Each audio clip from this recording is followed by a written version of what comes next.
예, 대구 시민 여러분 안녕하십니까? 계명목요철학원 기획사업부장 이재성입니다. 반갑습니다.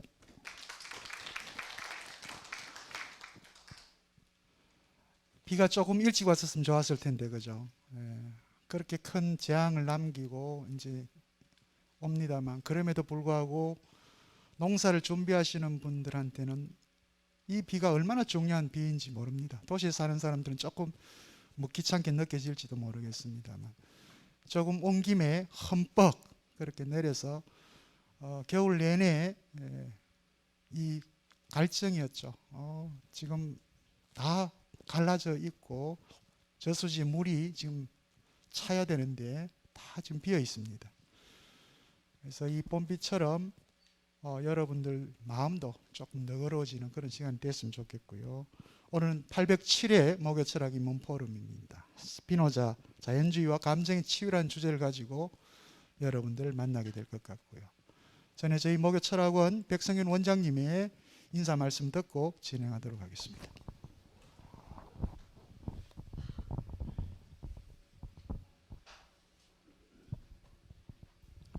안녕하십니까, 백승균입니다.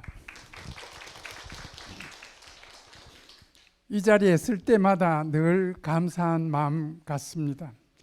지난 시간에도 시민 여러분들에게 말씀드렸습니다마는 우선 오늘 인문학 강좌를 위해서 늘 참여하시는 대구 시민 여러분들에게 진심으로 감사드리고요. 이런 강좌가 개최될 수 있도록 뒤에서 도와주시는 대구시와 수성구청 그리고 계명대학에 대해서 감사하고 있습니다. 사실 이런 강좌가 어떻게 보면 제절로 이루어지는 것 같지만은 여기에 많은 노력이 숨어 있습니다. 이재성 교수님으로부터 시작해서 오상택 교수님까지 학교로서도 노력 중에 있습니다. 그럼에도 불구하고 부족한 것은 한두 가지가 아니라 믿습니다. 부족한 점 지적해 주시고 이해해 주시기를 늘 바라겠습니다. 방금 우리 이재성 교수님이 말씀하셨습니다마는 우리 철학에서는 고대 혹은 중세 철학을 거치면서 그 신의 문제가 적극적으로 대두되었습니다. 그것을 데카르트는 경험보다는 사람의 생각이 더 중요하다, 이성이 더 중요하다는 겁니다. 우리가 일상생활 하면서도 내 경험이 더 중요할까, 내 생각이 더 중요할까, 이런 기로에 설 경우가 들어 있는 것 같습니다.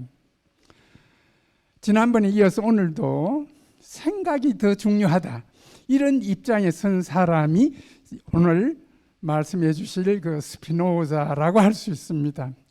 쉽게 표현하면 신은 하늘에 계시는 것이 아니고 이 자연 속에 있다. 그래서 유인물에 제가 간단히 알려진 사실을 메모했습니다마는 그게 데우스 시베 나투라, 신은 곧 자연이다, 그런 명제입니다. 신은 하늘에 있는 존재가 아니고 바로 자연 속에 있다, 자연이다, 이런 명제입니다. 그러니까 이 1600년대에 벌써 이런 생각을 했다는 것은 우리들에게 많은 것을 생각해야 합니다. 이것을 우리의 일상생활에서는 어떻게 적용될 수 있을까도 시민 여러분들이 한번 짚어주시기 바랍니다. 오늘날의 입장에서 이런 스피노자의 생각이 어느 정도 정당성을 갖는지 그거에 대해서도 생각해 주시길 바랍니다. 특히 이건세 교수님 오늘 많은 준비를 해 주셔서 너무 고맙고요. 또 서울수 대구까지 내려오시느라 수고도 많으셨으리라 믿습니다. 특히 이 수화 통역을 위해서 유정은 선생님, 지난 시간에 저는 옆에 앉았어도 잘 인사를 못 드렸습니다만은 수화 통역을 잘 해주셨는데 오늘도 또 수화 통역을 해주실 것 같습니다. 이게 참여하신 혹은 참여하지 못하신 그 좀 분들을 위해서 우리 유 선생님이 오늘 또 수고하실 것 같습니다. 인사 말씀 대신하겠습니다. 고맙습니다.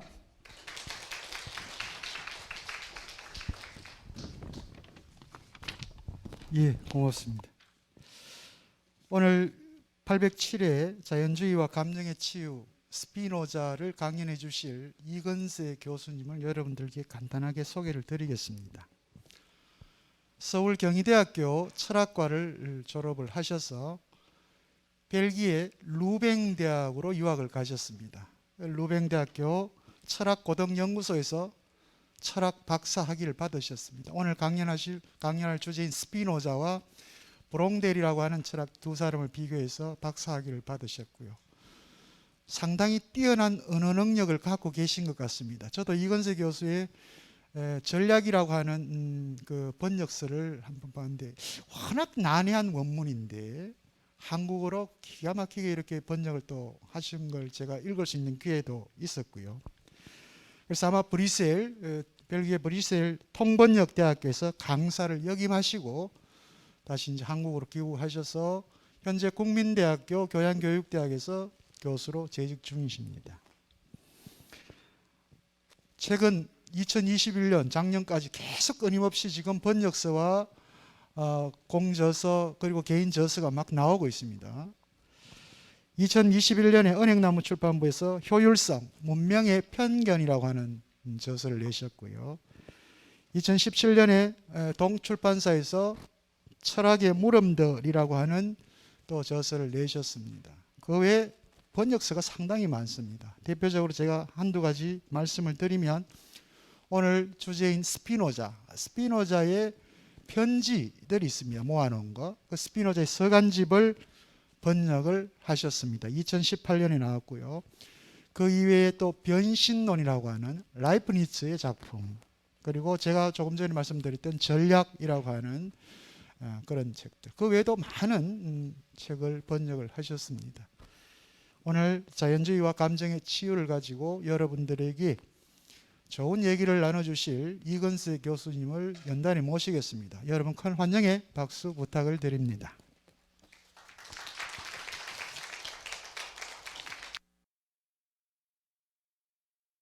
안녕하세요. 반갑습니다. 국민대학교의 이근세라고 합니다. 그 앞에서 여러 그 선생님들께서 이 스피노자에 대해서 설명을 해주셔서 제가 상당히 시간을 절약을 할 수가 있을 것 같습니다. 그래서 이제 오늘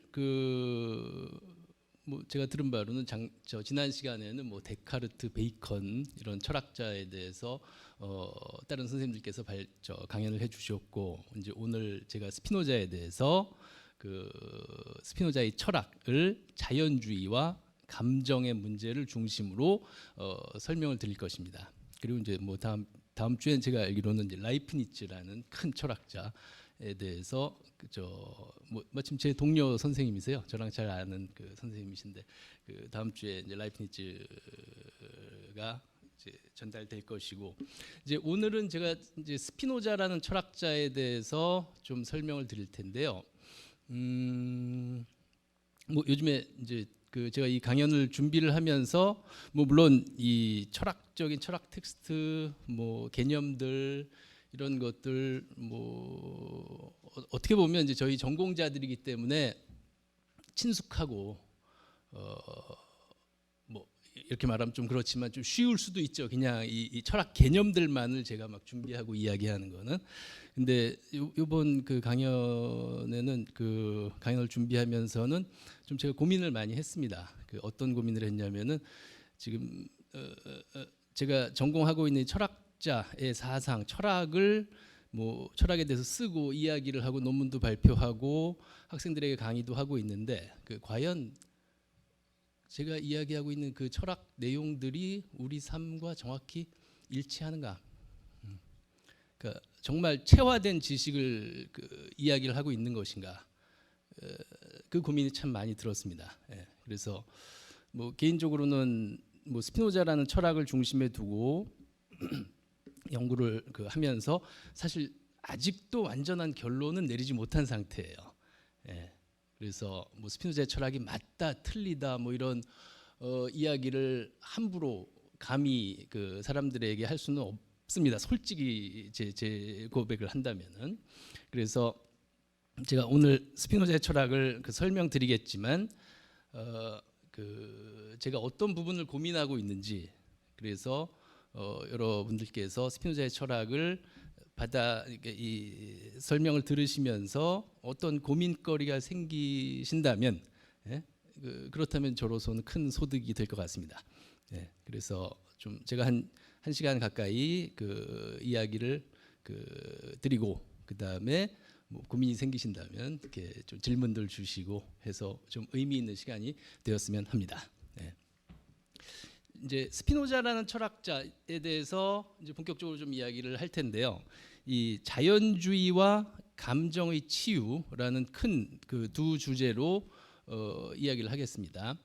먼저 자연주의라고 제가 명명을 했다는 것은 자연주의가 아닌 입장이 있겠죠. 달리 말하면은 자연을 넘어서 있는 어떠한 존재, 어떠한 영역을 인정하는 사상들이 있다면 아마도 포괄적으로 우리가 뭐 초자연주의 또는 자연을 초월해 있는 무엇인가를 인정하는 사상들, 철학들이기 때문에 뭐 초월주의, 초월론 이 정도로 명명을 할 수가 있을 겁니다. 예를 들어서 서양 철학에서 플라톤도 초월주의고요. 플라톤에 따르면 이 세계를 완전히 초월해 있는 이상적인 영역이 따로 있습니다. 그리고 플라톤 이후에 나온 아리스토텔레스도 역시 마찬가지로 우리가 살고 있는 이 세계와 완전히 분리된 절대적이라는 절대라는 용어는 대면이 끊어진 거예요. 영어의 absolute라는 단어는 분리됐다는 뜻입니다. 대면이 끊은 거죠. 그래서 아리스토텔레스에서도 역시 이 세계는 불완전한 세계고 이 세계를 완전히 초월해 있는 별도의 영역이 따로 있는 것이죠. 그래서 아리스토텔레스에 따르면 그것이 무엇이냐면 신입니다. 플라톤에겐 이데아라는 이상 세계고요. 이상의 영역이 있고, 그리고 이제 기독교가 있죠. 근데 물론 여기서 제가 기독교라고 말하는 것은 가톨릭과 개신교를 다 포함해서 말씀드리는 겁니다. 지금 현재 우리 사회에서 기독교라는 용어를 좀 잘못 쓰고 있죠. 기독교가 마치 개신교인 것처럼 쓰고 있는데 사실은 예수 그리스도를 믿는 종교가 기독교죠. 그래서 가톨릭, 그러니까 구교, 개신교, 신교 다 포함해서 기독교라고 명명하는 게 정확합니다. 이제 기독교도 역시 이제 제가 이 자연주의에 극명하게 자연주의와 대립되는 관점으로서 기독교의 구조를 좀 설명을 드릴 텐데요.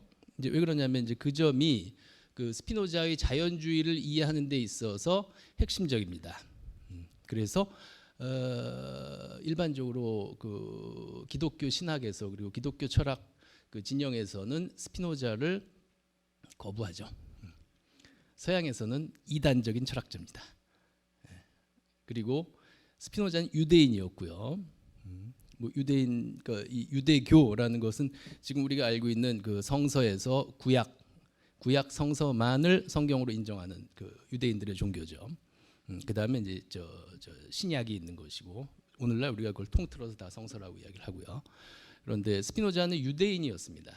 그러나 이 자연주의적인 생각을 가지고 있었고 이 유대교나 기독교 그쪽 성서 전통에서 뭔가 좀 미신적인 측면을 발견을 했기 때문에, 그리고 자기 생각을 바꾸지 않았기 때문에 파문을 당했습니다. 유대 공동체로부터 파문을 당해서 쫓겨난 것이죠. 20대의 나이에 유대 공동체로부터 쫓겨났고, 그리고 근데 유대 공동체로부터 쫓겨났다는 거는 상당한 의미가 있습니다. 그게 뭐냐면은 유대인들에게 종교는 곧 정치예요. 유대인들에게 종교 율법은 곧 정치 공동체의 규범입니다. 그래서 사실 그 유대교로부터 쫓겨난다는 것은 그야말로 유대인들에게서 완벽하게 배제되는 것이죠. 우리 한국 사람이 그 어디 이민을 갔다고 했는데 거기 한국인 그 공동체에서 완전히 배제된다라고 생각해 보세요. 그건 매우 당혹스럽고 난감하고 인생에서 큰 일이 되겠죠. 그러니까 스피노자는 20대 24살 뭐 이 정도에 그렇게 그 유대 공동체로부터 쫓겨납니다. 파문이라고 해요. 파문. 소파문이 있고 대파문이 있는데 이제 대파문까지 가게 되면은 뭐냐면은 이 정도의 강당에서 불을 다 끈 상태에서 간신히 촛불 같은 거 하나 켜고 이 파문 그러니까 죄인이죠. 스피노자를 앞에 무릎 꿇게 하고 앞에 종교인들이 나와서 몇 시간 동안 저주를 낭독하는 겁니다. 그래서 이 앞에 죄인은 우리 유대인들과 그 음식을 나눠 먹어도 안 되고 같은 그 집을 공유해서도 안 되고 거래를 해서도 안 되고 완벽하게 배제되는 것이죠. 그래서 이제 스피노자는 그 평생 그 혼자 살았죠. 물론 혼자 살았다는 게 이제 평생 아무 인간관계 없었다는 게 아니라 그 자기가 그 살고 있던 그 유대 공동체로부터 쫓겨나서 다른 도시에 거주를 한 것이죠. 뭐 네덜란드에 살았습니다. 이제 그러면 도대체 스피노자가 무슨 생각을 가지고 있었길래 쫓겨났고 그리고 왜 기독교인들은 아직도 스피노자를 그렇게 싫어한다기보다도 이제 거부하는 거죠. 제가 스피노자에 대해서 이렇게 강의를 하고 이러면은 서울에서 이제 스피노자에 대해서 특강 강연하고 이럴 때 가끔 목사님들 오시거든요. 종교인들 오시면은 상당히 거북해 하십니다. 그래서 뭔가 이제 개념적으로 부딪히는 점이 있겠죠. 이제 그 점을 제가 좀 설명을 드리면서 스피노자의 그 자연주의를 먼저 말씀을 드리도록 하겠습니다. 일단 그 기독교를 좀 살펴보도록 하죠. 기독교에 따르면 그러니까 종교죠. 그러니까 이 초월적인 구도, 특히 기독교에 따르면 주인공은 신이죠.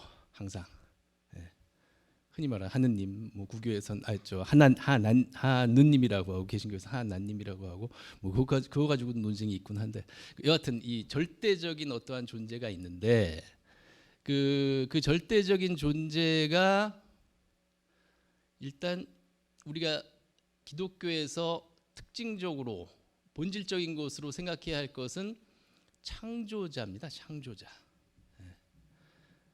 달리 말하면은 이 우리가 살고 있는 이 세계는 무한한 능력과 무한한 지혜와 절대적으로 선한 의지를 가지고 있는 창조자에 의해서 만들어진 것이죠. 창조된 것이죠. 근데 한번 생각을 해 보죠. 좀 개념적으로 접근해야 됩니다. 항상 그것이 어떤 논리로 이루어져 있는가 기독교의 세계가 그리고 그것에 스피노자는 어떤 식으로 비판을 가하는가 이 점을 우리가 포착을 해야 스피노자의 그 본질을 알 수가 있어요. 이제 창조론을 가정해 보죠. 창조를 인정해 봅시다.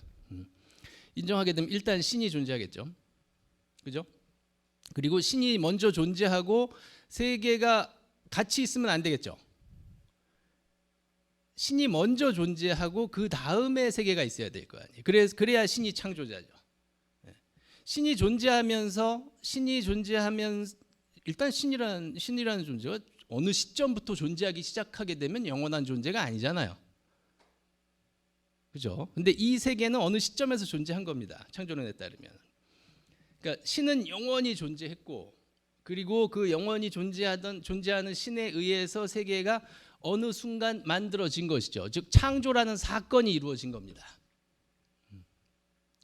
그러면 그 신이 창조를 할 때 이제 자기가 무엇을 할지 모르고서 창조를 했을까요? 아니면은 다 알고서 창조를 했을까요? 모르고서 창조를 했다. 이러면 신은 지식이 없는 존재가 되죠. 지혜가 없는 존재가 됩니다. 달리 말하면은 신은 자기가 무엇을 할지 정확히 알고 있었죠. 이 세계에 무슨 일이 일어날지, 그리고 자기가 어떤 세계를 만들지에 대해서 구상을 한 상태고, 그리고 더 나아가서 신은 절대적으로 무한한 지혜를 가지고 있기 때문에 이 세계의 여러 가능성들을 생각을 합니다. 그래서 뭐 A, B, C, D 이렇게 여러 가능성이 있겠죠. 이 세계가 뭐 예를 들어서 이 세계에 뭐 제가 없는 세계도 가능했을 것이고, 제가 있었던 세계도 가능할 것이고, 모든 조합이 가능할 거 아니에요. 예. 그런데 이 기독교적인 구조에 따르면 이 신은 무한한 지혜를 가지고 있고, 그 중에 그 자신이 구상한 세계들 가운데 최선의 세계를 택해요. 무엇이 가장 최선인 줄 알아요. 그리고 그것을 선택할 수 있는 그 능력이 있는데, 그 선택하는 능력이 뭐냐면 철학에서 그것을 의지라고 합니다. 그 중에 그러니까 여러 무한히 많은 세계의 가능성들 가운데 최선의 세계를 택하는 겁니다. 그러니까 벌써 좀 단계가 많죠.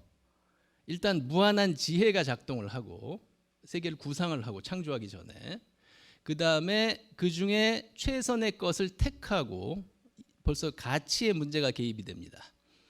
그래서 기독교에 따르면 우리가 살고 있는 세계는 가장 좋은 세계예요. 그 자체로 좋은 세계입니다. 신이 제일 좋게 만들어 준 거예요. 이제 무한한 지혜를 통해서 가장 좋은 세계를 선택하고 의지를 통해서, 그리고 선택한 것을 만들죠. 선택한 것을 존재하게 합니다. 그러면은 이제 제가 지금까지 좀 일상적인 그 언어로 설명했지만 이 단계를 3단계로 볼 수가 있고, 이 3단계를 철학적인 큰 그 개념들로 이야기하자면 무한한 지혜, 달리 말하면 창조할 세계를 구상하는 능력이 지성이고요. 그리고 지성 또는 지혜입니다. 지성. 그 다음에 지성을 통해서 그 여러 가능한 세계들을 생각하고 그 중에 최선을 선택하는 능력을 의지라고 하고요.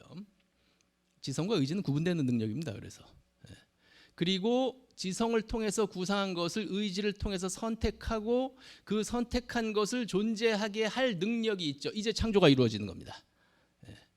그 능력이 신의 힘이에요. 신의 힘, 신의 능력은 존재를 향하는 겁니다. 그렇게 해서 이제 잘 보시게 되면은 그 우리가 흔히 말한 이 지성, 의지, 그리고 능력, 이 삼중적인 구조로 되어 있는 존재가 뭐냐면 우리가 흔히 말하는 인격신입니다. 인격신이에요. 아시겠죠? 그래서 그 이제 잘 보시게 되면 여기서 이제 지성을 통해서 구상을 하고 그 다음에 그 중에 하나를 선택을 하죠. 선택을 한다는 거는 달리 말하면 신이 무엇을 선택하는 능력, 달리 말하면 자유로운 존재라는 뜻이에요. 자유로운 존재입니다. 그래서 신은 사실은 창조하지 않을 수도 있었는데 창조를 한 거죠. 선택을 한 것이니까. 이제 이게 종교적인 구도입니다. 간단히 이야기하자면 지성, 의지, 그 다음에 능력, 행동으로 이어지는 거죠. 우리 인간의 패턴이랑 비슷하지 않아요? 우리 인간이 일반적으로 그렇게들 생각을 한다고 믿고들 있습니다. 우리가 행동하기 전에 계획을 세우고 무엇인가 구상을 하죠. 그 다음에 구상을 할 때는 한 가지의 선택지만 있는 것이 아니잖아요. A라는 선택지도 있고 B라는 선택지도 있고 뭐 점점 생각하다 보면 C도 있고 D도 있을 텐데 그 중에 제일 좋다라고 생각하는 것을 우리가 선택을 하죠. 그리고 그것을 우리 몸을 통해서 행동으로 옮깁니다. 달리 말하면 그 점 때문에 우리 인간이 흔히들 자유롭다고 이야기를 하는 거예요. 그러나 인간의 지성은 신처럼 완벽하지가 않기 때문에 잘못 그 선택할 수가 있죠. 좋은 선택지가 아닌데 그것이 좋은 선택지라고 착각할 수가 있습니다. 그때 우리가 흔히들 인간이 실수를 범하는 것이라고 하는 것이고, 이제 그 잘못은 인간에게 돌아오는 것이죠. 자기가 잘못 선택한 것이니까. 예. 자, 이제 이게 인격신의 구도인데, 이제 이 점에 대해서 스피노자가 어떻게 비판을 하는지 이제 좀 살펴보도록 하겠습니다. 일단 스피노자가 보기에 뭐 그냥 그 종교적인 구도를 스피노자가 어설프게 이렇게 바깥에서 비판하고 이러는 게 아니에요. 그 스피노자는 그 성경을 거의 달달 외울 정도로 성서 해석까지 했던 사람입니다. 그런데 일단 이 인격신에 대해서는 스피노자는 항상 평생 인격신에 대해서는 미신적인 구도라고 봤어요. 이제 근데 논리적으로 설명을 하죠. 우선 스피노자가 보기에 그 아직 자신이 창조할 세계들을, 그러니까 여러 가지 가능성들이 있었죠. 그 여러 세계들을, 그러니까 창조하기 전에 여러 세계들을 구상하고 그 중에 하나의 세계를 선택했잖아요. 그게 우리가 살고 있는 세계죠. 일단 스피노자 보기에 그런 신은 소모적인 행동을 하는 겁니다. 달리 말하면 그 자기가 만들지 않을 세계들까지 생각을 한 것이죠. 그러니까 뭔가 쓸데없는 생각을 했다라는 거예요. 물론 그 여러 세계들 가운데 그 어떤 세계가 더 좋고 이런 세계가 더 나쁘고 이런 가치 판단을 위해서 신이 만들었다라고 이제 기독교 진영에서는 반박을 할 수 있겠죠. 뭐 아직 끝나지 않은 논쟁입니다. 근데 스피노자가 보기엔 그거는 인간들의 관점이라는 거죠. 우리 인간이 그런 식으로 생각을 하기 때문에 우리가 인간이 그런 식으로 생각하기 때문에 그 방식을 신에게 투영을 하는 것이지, 적용을 하는 것이지, 신이 진짜로 그렇게 생각을 하는 건 아니라는 거죠. 그래서 일단 그 스피노자가 보기에 인격신의 구조는 신을 소모적인 존재로 보고 있는 것이고, 그 다음에 이제 보시죠. 그 신 안에 지금 창조하기 전의 상태가 있고, 창조의 순간이 있고, 창조 후의 상태가 있죠. 달리 말하면은 신 안에 어떤 균열이 있는 겁니다. 어떤 간극이 있는 것이죠. 신이 지성을 통해서 구상하는 순간이 있고, 하는 뭐 순간이라고 하죠. 순간이 있고, 그 다음에 구상한 것을 실행에 옮기는 순간이 있죠. 그러니까 달리 말하면 신 안에 지금 어떤 구분되는 계기가 있는 겁니다. 뭐 우리 인간도 마찬가지죠. 생각하고 그 다음에 생각한 것을 나중에 실행에 옮기죠. 신도 마찬가지예요. 스피노자가 보기에는. 달리 말하면 신 안에 모종의 균열이 있고, 모종의 간극이 있고, 그러니까 소모적이고, 신 안에 균열이 있고, 그 다음에 결정적으로 스피노자가 문제 삼는 것은 이제 보시죠. 신이, 그러니까 창조론에 따라서, 인격신의 구도에 따라서 신이 아직 세계를 창조하지 않은 상태를 생각해 보죠. 그러면은 신으로서는 자신이 최선의 세계를 지금 선택을 했고, 그리고 그 세계를 만들 것이기 때문에 만들 그 세계가 신에게는 계획이자 목적이 됩니다. 달리 말하면 신은 목적을 가지게 돼요. 인격신의 구도에서는 자신이 계획한 것이 이제 목적이 되고, 그것을 이제 실행에 옮기는 것이죠. 근데 지금 계획이 있고 그 계획을 나중에 실행에 옮기기 때문에 결국 그 목적에 아직 도달하지 못한 상태가 있다는 뜻이거든요.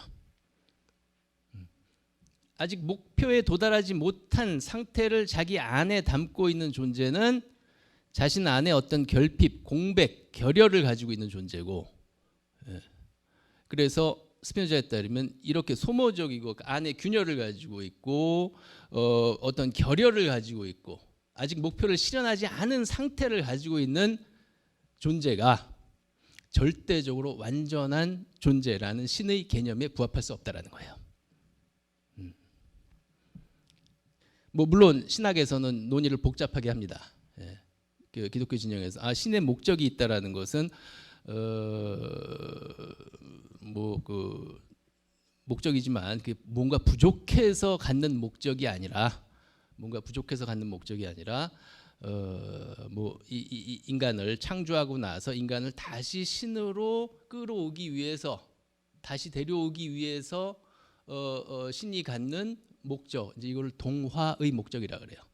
그 이게 어시밀레이션이라고, 우리 음식을 먹으면 이 소화가 돼서 내 몸이 되잖아요. 예. 그게 동화인데, 그게 신학에서 그 동화의 목적이라고 합니다. 근데 스피노자는 뭐 논의를 복잡하게 하지만, 당신들이 논의를 복잡하게 하지만 달라질 건 없다라고 잘라서 말합니다. 어쨌건 어떤 간격이 있는 건 사실이죠. 결핍의 상태가 있었던 것은 사실입니다. 그래서 스피노자는 단호하게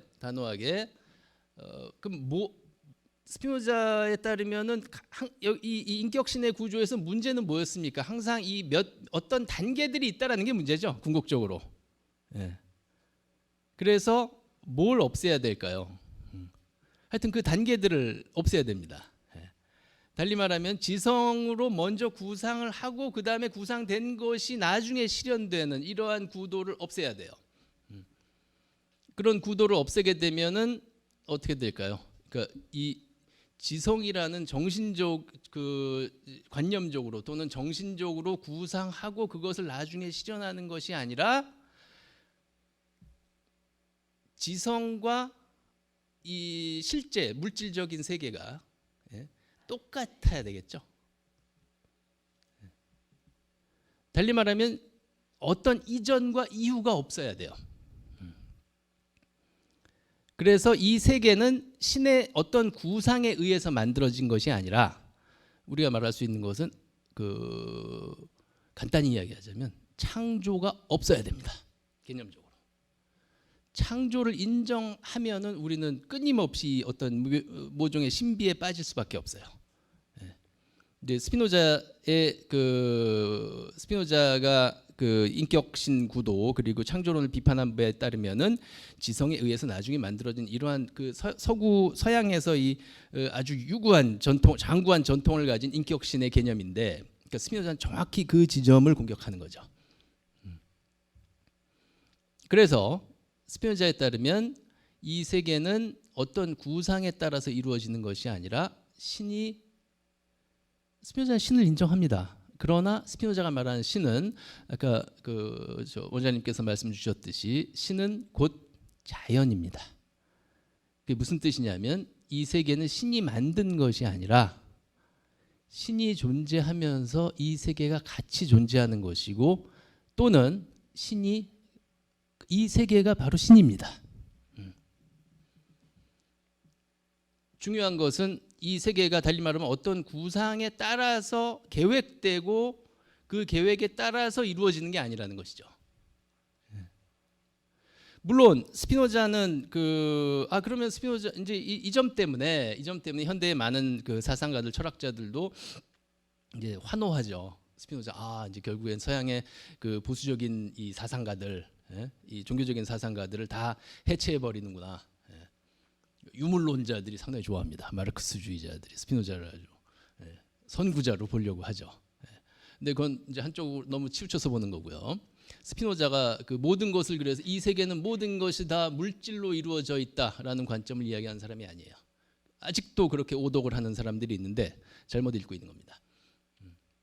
스피노자에 따르면 이 인간이 생각을 하잖아요. 사유, 생각을 하고 뭐 관념을 가지고 있고 이런 것들 실제 하는 겁니다. 가짜가 아니에요. 이 물질 세계의 물질에 의해서 만들어진 뭐 우리 뇌에서 작동하고 뭐 이런 게 아닙니다. 즉 사유, 그러니까 전혀 물질적이지 않은 사유, 생각의 질서는 있어요. 근데 그 생각의 질서가 이 세계가 존재하기 전에 인격신에서의 그 지성이나 뭐 이런 것처럼 먼저 존재하는 것이 아니라 사유 질서가 존재하는 동시에 물질 질서도 같이 존재를 해요. 그리고 그 사유 질서가 있고 물질 질서가 있고 그 사유와 물질이 곧 신입니다. 그러니까 한 층이 더 없는 거죠. 뭐 물론 이제 이 점 사유 제가 사유 물질 뭐 이런 이제 그 용어들을 사용해서 사실은 뭐 데카르트 철학까지 이렇게 같이 개입시켜서 설명을 드리면 훨씬 더 이해가 수월하긴 한데요. 뭐 물론 더 복잡해질 수도 있습니다. 근데 이제 시간 관계상 제가 데카르트는 개입시키지 않도록 하고요.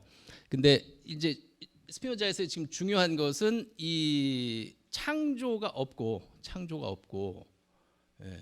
그 사실 지금 제가 사유, 물질 뭐 이런 개념을 이야기했는데 이거 다 데카르트에 나오는 개념입니다. 근데 데카르트는 사유가 있고 물질이 있고 사유와 물질을 넘어서 신이 있다라고 인정을 해요. 그러니까 또 창조론으로 가죠. 예. 근데 스피노자는 창조론에선 지금 모순이 있다라는 걸 이미 밝혔기 때문에 어떻게 보면은 이 사유와 물질을 신의 위치로 끌어올리거나 아니면 신을 끌어내리는 거죠. 그래서 결국 사유 물질이 곧 신의 본질이 됩니다. 예. 전통적으로 서양 그 종교에서는 신의 본질은 뭐냐면 지성과 의지를 가지고 있는 존재. 예. 뭐 이제 감정까지 가지고 그래서 뭐 성당 저 교회나 이쪽 그 성당 이쪽에서는 뭐 지정의를 가지고 있다라고 이야기를 하죠. 그리고 그 신의 구도를 받은 게 우리 인간이고 그래서 인간도 자유의지를 가지고 있고. 달리 말하면 이제 보시죠. 그러면은 스피노자에 따르면은 사유의 질서가 있고 그리고 사유의 질서와 평행하게 물질의 질서가 있는 겁니다. 달리 말하면은 자유가 있을까요? 인간에게 없습니다. 우리가 흔히 말하는 자유라는 것은 어떤 것을 구상하고 그 다음에 구상한 것들 가운데 그것을 선택을 하고 선택한 것을 우리 몸이 명령을 받아서 그걸 실행을 하는 거거든요. 그렇게 되면은 벌써 이제 그런 점을 인정하게 되면은 정신 우위의 그 사상이 되는 겁니다. 우리가 먼저 우리 정신이 몸에 명령을 내리는 것이죠. 정신이 선택을 하고 그 선택한 것을 몸이 명령을 받아서 나중에 실행을 하는 인격신의 구조죠. 구상을 하고 그 다음에 의지를 통해서 선택을 하고 그것을 실행에 옮기고. 근데 스피노자에서는 지금 어땠어요? 사유와 물질이 물질계가 사유 다음에 나중에 작동하는 것이 아니라 사유와 물질이 평행하게 작동을 하죠. 달리 말하면은 인간이 예를 들어서 어떤 것을 선택하고 고민을 할 때 있잖아요. 근데 이게 우리가 일상적으로 상당히 간과하는 점인데 우리가 뭐 어떤 행동을 하기 전에 이것저것 생각을 하고 고민을 하죠. 고민을 하고 그 중에 하나를 선택해서 행동에 옮겼어요. 이러면은 우리가 상식적으로 그냥 내가 선택한 거지라고 생각을 합니다. 내가 자유롭기 때문에 그 선택을 해서 그것을 한 거야라고 생각을 해요. 근데 우리가 생각을 안 하는 건 뭐냐면은 그러니까 좀 이해가 되시는지 모르겠지만 지금 우리가 생각을 통해서 어떤 고민을 하고 그 다음에 시간적으로 나중에 그 고민해서 선택한 것이 나중에 우리 몸의 질서에서 실현이 된다라고 생각을 하거든요. 그래서 몸이 우리의 그 정신의 말을 듣는다, 명령을 받는다. 그래서 우리는 자유롭다. 이렇게 일반적으로 생각을 하는 거거든요. 근데 우리가 간과하는 것은 뭐냐면 우리가 이 정신적으로 어떤 선택 전에 고민을 하고 이럴 때 그때도 사실은 우리 육체에서 어떤 일들이 발생을 하고 있는데 그거는 우리가 생각을 안 하는 거죠. 달리 말하면은 스피노자의 이제 그 원리를 따르게 되면 사유 질서가 있고 그 사유 질서에 따라서 평행하게 사유와 물질 질서가 따로 평행하게 진행이 된다라는 것을 우리가 인정하게 되면 우리 인간도 그러니까 사유하는 존재고 그리고 물질적인 몸을 가지고 있는 존재죠. 육체와 정신으로 구성된 존재입니다. 그러니까 우리 인간도 자연의 일부이기 때문에 사유와 물질로 이루어진 자연 전체의 일부이기 때문에 인간도 정신과 육체로 평행하게 진행이 되고 따라서 인간도 어떤 그 정신을 통해서 어떤 작용을 하게 되면 어떤 고민을 한다 이러면 그 고민에 상응하는 육체적인 상태가 있는 거예요. 그리고 우리가 선택을 했다라고 할 때 그 선택한 상태에 따른 그 육체적인 상태가 있는 겁니다. 달리 말하면 정신이 육체에게 명령을 하는 게 아니라 육체적으로 우리가 어떤 행동을 하는 것의 원인은 뭐냐면 그 내 육체의 이전 상태가 원인인 거죠. 우리 사유가 원인이 아니라 우리 정신이 우리 몸의 행동의 원인이 아니라 이게 이제 스피노자가 말하는 뭐 철학사에서 이야기하는 심신평행론이라고 합니다. 우리 몸과 마음이 평행하게 이루어진다라는 거예요. 네. 요거는 뭐 좀 일상에서도 한번 깊이 생각해 보시기 바랍니다. 그 우리가 고민을 하고 생각하고 이럴 때 그때 나의 몸의 상태는 어떤가? 그래서 우리가 그 너무도 쉽게 그 점을 고려하지 않은 채 정신이 명령을 내린 것이다. 그래서 나는 자유로운 것이다라고 착각을 하는데 그렇지 않아요. 네. 예를 들어서 이 대구가 육개장이 유명하다 그래서 제가 좀 나중에 먹으려고 하는데 그 우리 저럴 때 있지 않습니까? 그 메뉴를 어떤 거를 고를까 하다가 뭐 곰탕을 먹을까 육개장을 먹을까 하다가 육개장을 시킨단 말이에요. 그래서 내가 자유롭게 시켰다라고 생각을 하죠. 아니에요. 육개장이 나를 선택한 겁니다.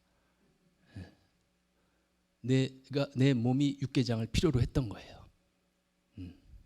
그래서 어떤 경우에 우리가 생각도 없이 그냥 자동적으로 메뉴들 시킬 때 있죠. 이제 내 몸에 그 부족한 욕구가 훨씬 더 강했던 것이죠. 그러니까 그런 식으로 이제 벌써 한 20분밖에 안 남았는데요. 이제 좀 감정의 문제를 좀 다루도록 하겠습니다. 우선 이 자연주의라는 것은 달리 말하면은 이 세계를 초월해 있는 어떠한 정신적인 원리에 의해서 이 세계가 이루어지는 게 아니라는 것. 달리 말하면은 이 정신계와 또는 정신 또는 사유계가 있고 그 정신 사유계에 평행한 물질 육체계가 그대로 평행하게 이루어진다라는 것이에요. 그게 스피노자의 대원리입니다. 그리고 그게 스피노자의 자연주의의 핵심이에요.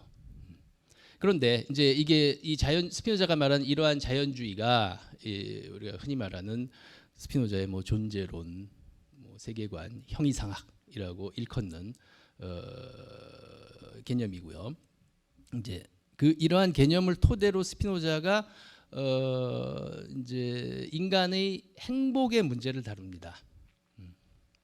인간의 행복의 문제를. 인간의 스피노자의 궁극적인 목적은 그러니까 스피노자의 주저가 에티카라는 책이에요. 에티카라는 뭐 라틴어로 에티카입니다. 이거 영어로 하자면 에틱스고 윤리학이죠. 근데 이 윤리학이라는 것은 윤리학의 한 절반이 넘는 양이 한 3분의 2가 넘는 양이 3분의 2 정도 되는 양이 다 인간의 감정의 문제를 다루고 있어요. 그래서 그 모든 목표는 뭐냐면 스피노자의 목표는 수동적인 감정 상태에서 우리가 뭐 패션이라고 이야기하죠. 패션, 열정. 뭐 제가 상당히 싫어하는 용어지만 철학 전공자들 사이에서 그냥 뭐 정념 이런 용어들 쓰고 합니다. 일본에서 번역된 말인데 정념이라는 단어 좀 저는 안 쓰기 시작했어요. 정념 이제 그걸 패션이라는 단어를 번역한 건데 그 패션이라는 단어는 수동적이라는 뜻입니다. 수동적인 거.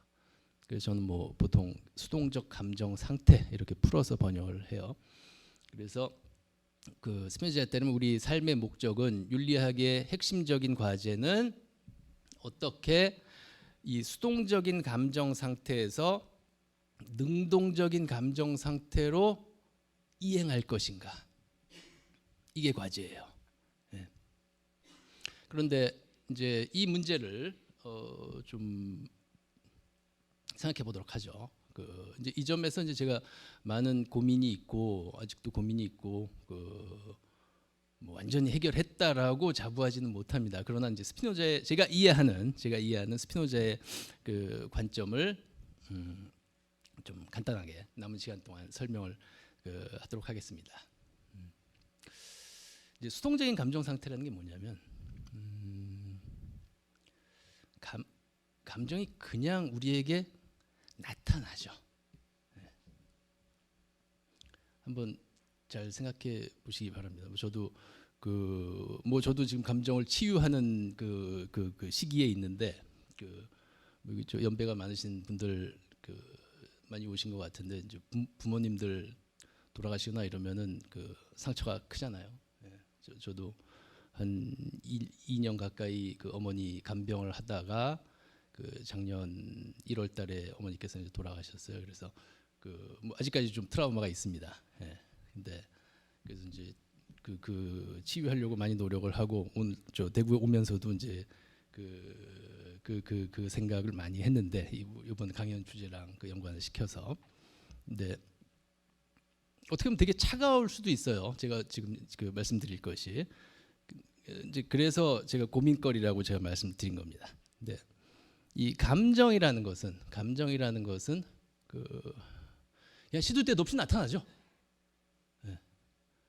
그야말로 예를 들어서 제가 어떤 이 테이블 빨간색을 봤을 때 어떤 감정이 확 나타날 수 있습니다. 뭐 예를 들어서 저 같은 경우도 TV에서 누가 쓰러진 모습을 보거나 이러면 아직도 저 어머니가 떠올라요. 어머니가 편찮으셨을 때 그 모습이 순간적으로 떠오르고 그때 제가 안타까워했던 그 감정이나 이 감정이 동시에 또 떠오르죠. 그러다 보면 다시 또 그때 상황으로 들어갑니다. 그래서 근데 그 사건은 이미 끝난 사건이에요. 그죠? 저의 경우 1년 전에 끝난 사건입니다. 물론 이제 그게 2년 후에도 지속될 것이고 3년 후에도 5년 후에도 그 기억들은 남겠죠. 그런데 이제 여기서 보게 되면은 어떻게 보면 매우 단순한 사태예요. 스피노자가 보기에는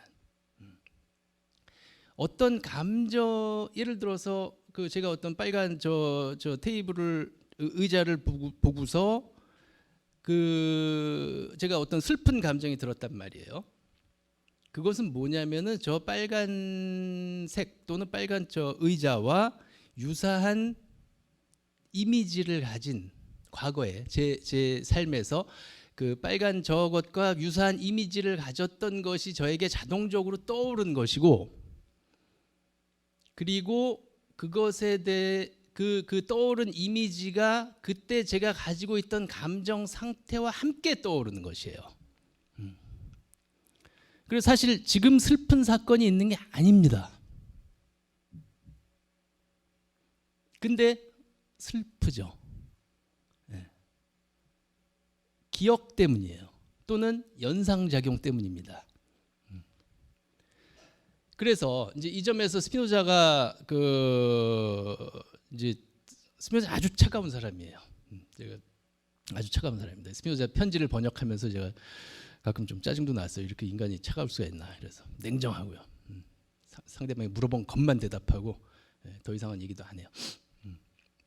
근데 한번 그런 식으로 생각을 해보죠. 예를 들어서 제가 어떤 슬픈 감정에 휘말렸을 때 우리가 보통 일반적으로 그 슬픈 감정의 원인을 무엇이라고 생각하냐면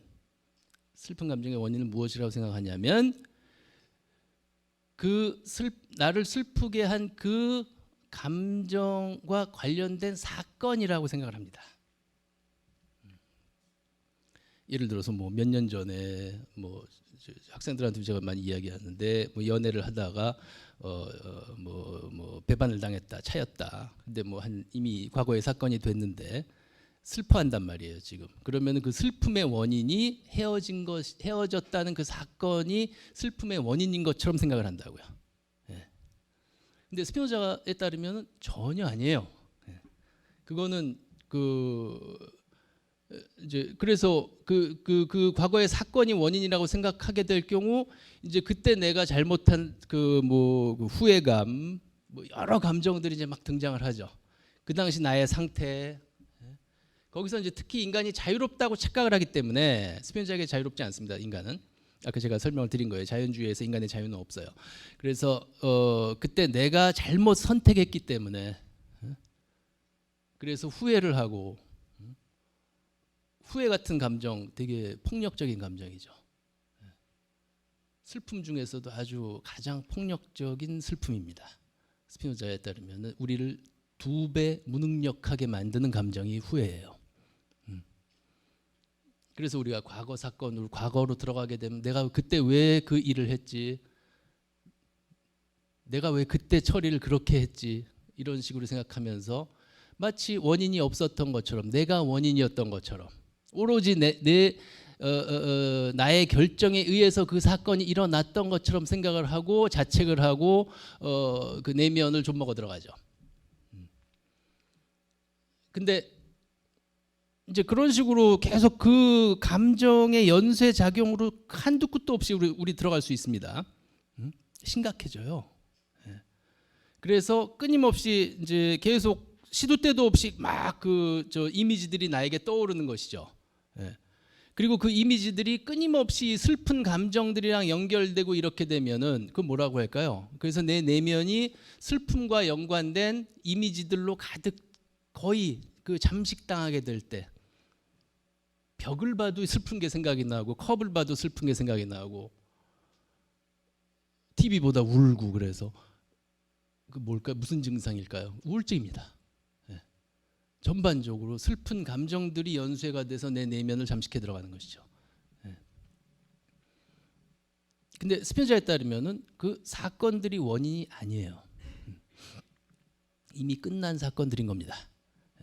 그러면 원인은 뭐죠? 과학적으로 볼 때 원인은 뭐냐면은 내가 지금 현재가 중요합니다. 스피노자에겐 현재 내가 슬픈 원인은 지금 나를 그 슬픈 감정의 이미지를 떠오르게 한 지금의 사건이에요. 즉 제가 어떤 슬픈 과거의 사건들이 있다라고 합시다. 그러면 그 슬픈 사건들의 복합적인 감정들의 그 때문에 내가 지금 괴로워하고 슬퍼하고 이러한 감정적인 동요를 겪는 그 이유는 뭐냐면은 지금 내가 저 테이블을 봤기 때문이에요.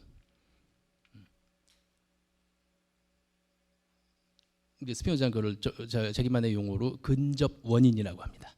근접 원인. 먼 데서 원인을 찾는 것이 아니라 지금 이제 그러니까 우리 생각의 순서가 그런 거죠.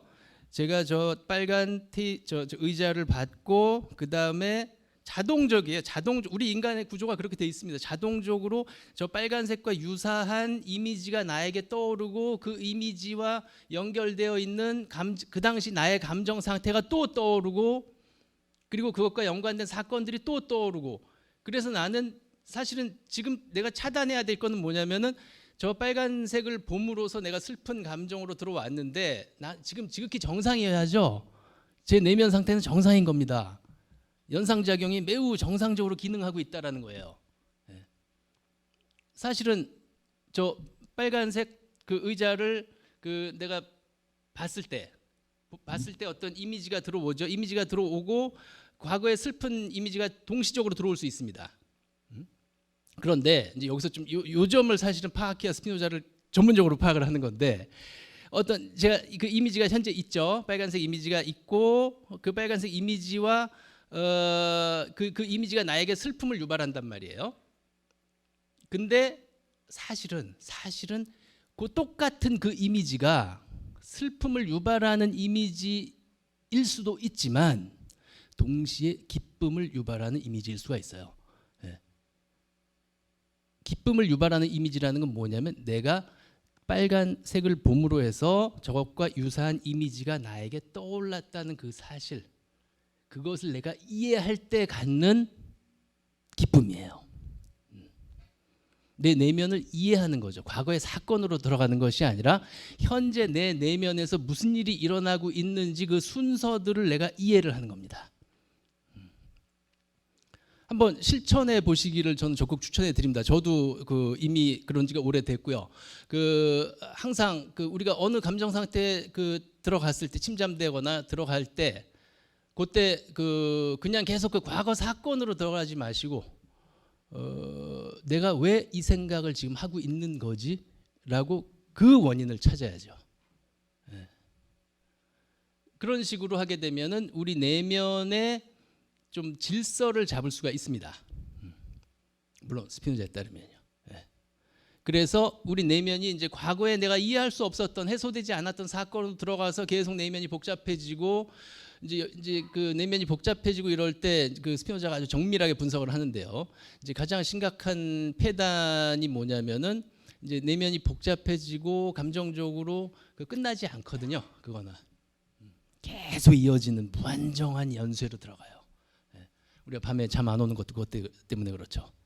예. 우리가 계속 이미지에 올라타고 머릿속에 떠오르는 생각에 올라타서 그 생각 속으로 들어가서 그래서 계속 그 생각에 끌려가다 보니까 수동적으로 끌려가다 보면 이제 잠도 안 오고 불면증도 걸리고 이러죠. 근데 이제 그런 것들, 그러한 생각이 고민이나 이런 것들을 해결하기 위해서 우리가 좀 뭐라고 할까요? 아주 자극이 강한 것들에게 의거하는 경우가 있습니다. 어떤 게 있죠? 우리 삶에서 자극이 가장 강한 것들 한 세 가지가 있는데 첫 번째가 뭐 당연히 감각적인 쾌락이죠. 뭐 성행위나 음식, 식탐에 금방 빠지죠. 입이라도 즐거워야지 해서 먹고 잠시 있는 거죠. 술 위험하죠. 소주 한두 병이면 다 해결이 되잖아요. 그 순간에는. 그러나 그 다음날 다시 시작입니다. 그리고 술을 먹었다는 생각에 대한 후회감이 하나가 더 추가가 되죠. 그래서 이제 감각적인 쾌락, 식탐, 스피노자 다 세밀하게 얘기를 해요. 식탐, 술, 그다음에 뭐 성욕, 뭐 이런 것들. 거기에 이제 그걸 해결 수단으로 삼는 거죠, 우리가. 내 복잡한 내면을 한 방에 처리하려는 그 해결 수단으로 삼죠. 절대 해결 안 됩니다.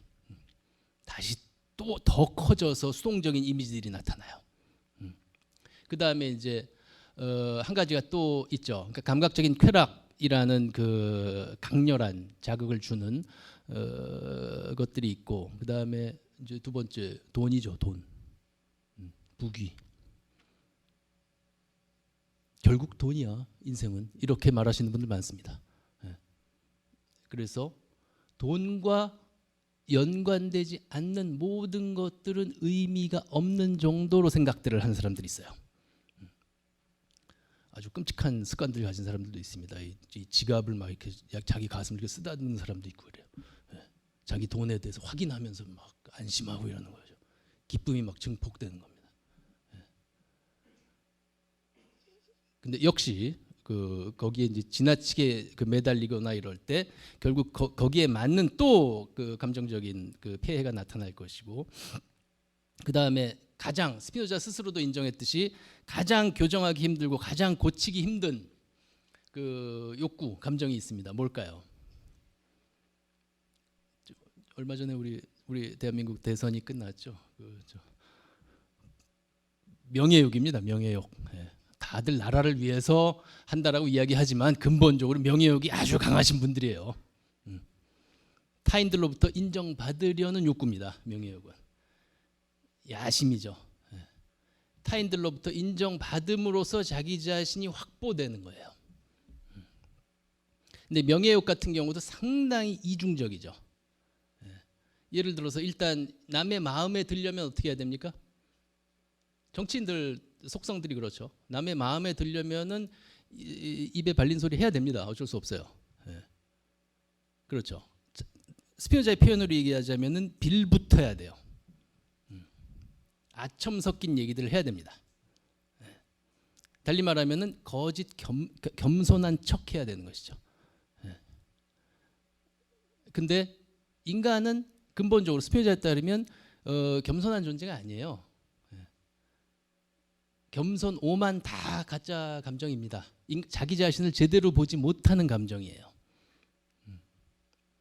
겸손은 자기 자신을 진짜 가치보다 낮게 바라보는 감정이고, 오만은 자기 자신의 진짜 가치보다 높게 바라보는 것이죠. 겸손이나 오만 다 스피노자에 따르면 정신 착란입니다.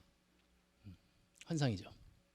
근데 인간은 늘 어떤 성향이 있냐면 자기 자신을 확보하려는 성향이 있고, 게다가 이 자연주의의 원리를 모르는 사람들은 자기가 자유롭다라고 생각을 하기 때문에 어떤 사건이 자기의 뜻에 따라서 이루어졌을 때 인간은 그 원인이 자기 자신이라고 믿는 성향이 있어요. 자유롭다고 생각하기 때문에. 그러면은 이게 나에 의해서 이루어졌다라고 과도하게 믿을 때, 자기의 가치 이상으로 믿을 때 그게 오만함이거든요. 근데 그러한 성향을 가지고 있는 인간이 이제 다시 권력이나 야심에 대해서 적용을 해보자면은 대중들이 좋아할 만한 얘기들을 막 했잖아요. 달리 말하면은 그래서 아주 많은 정치인들이 이중적인 태도가 많습니다.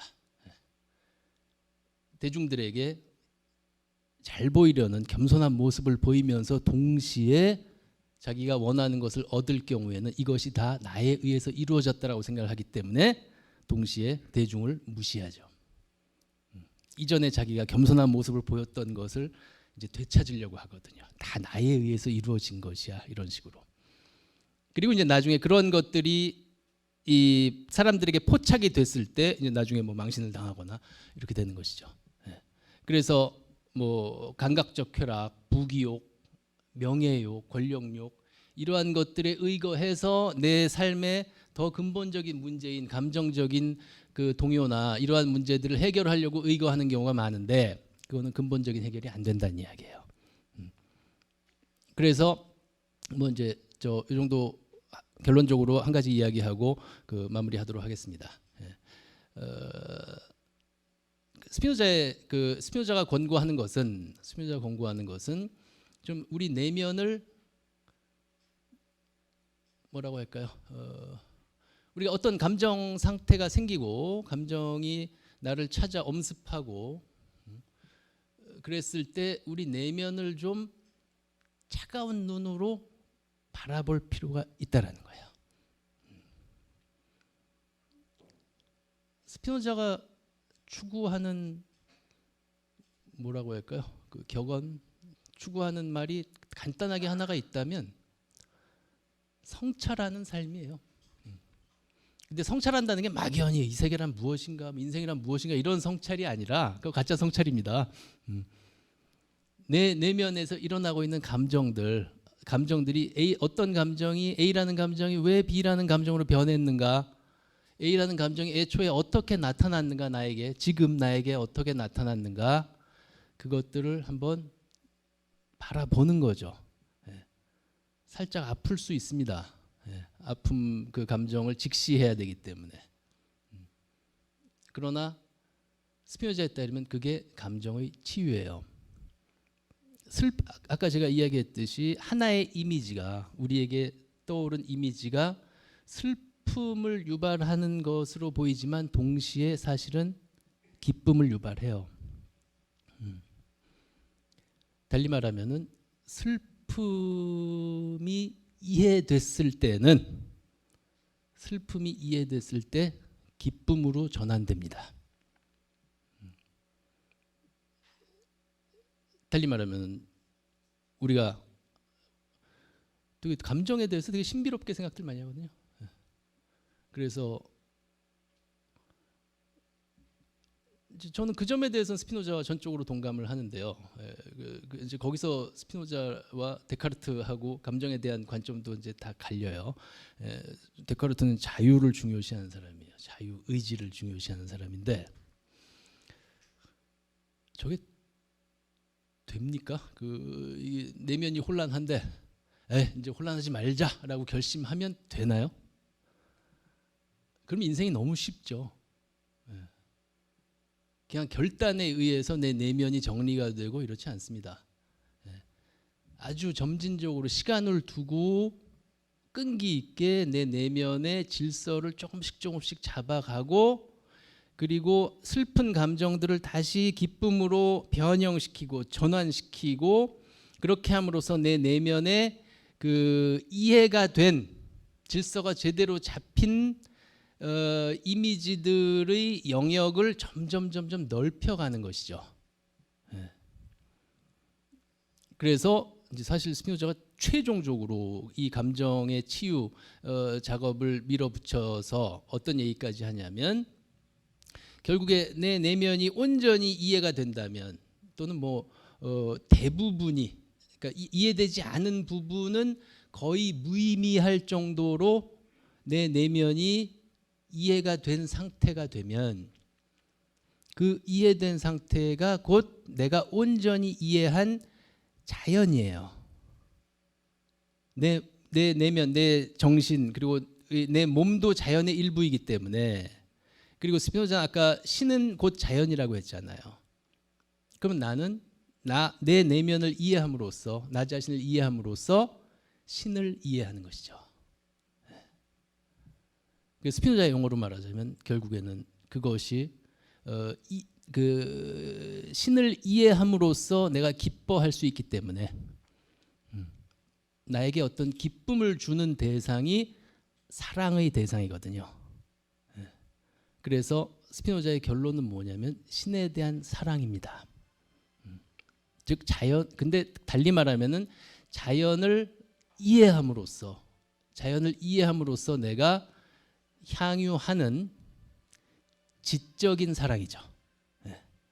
그 이제 스피노자의 그 주저의 마지막 결론이 결국 그 인간이 누릴 수 있는 최고의 경지가 뭐냐면 신에 대한 지적인 사랑이에요. 뭐 이 정도로 하고 그 뭐 질문이나 그 토론을 통해서 좀 더 해명할 거 있으면 해명하도록 하겠습니다. 감사합니다. 예, 고맙습니다.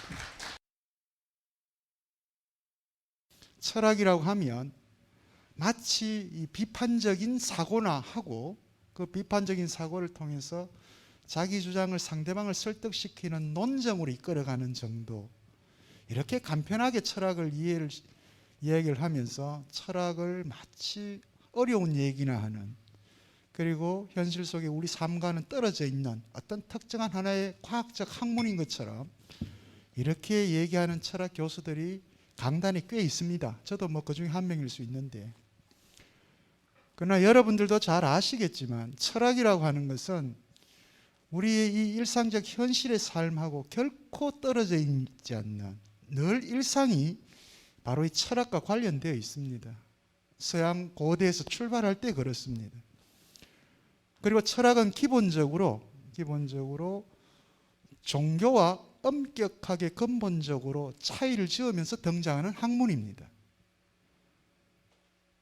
가장 대표적인 게 서양의 이 종교가 두 가지 기둥이 있어요. 우리가 철학사에서 이렇게 보면 하나가 바로 이 유대교 전통입니다. 유대교라고 하는 종교죠, 종교. 바로 그 유대교에서 흘러나온 그리스도교입니다. 그것이 구교이든 신교이든 이슬람교.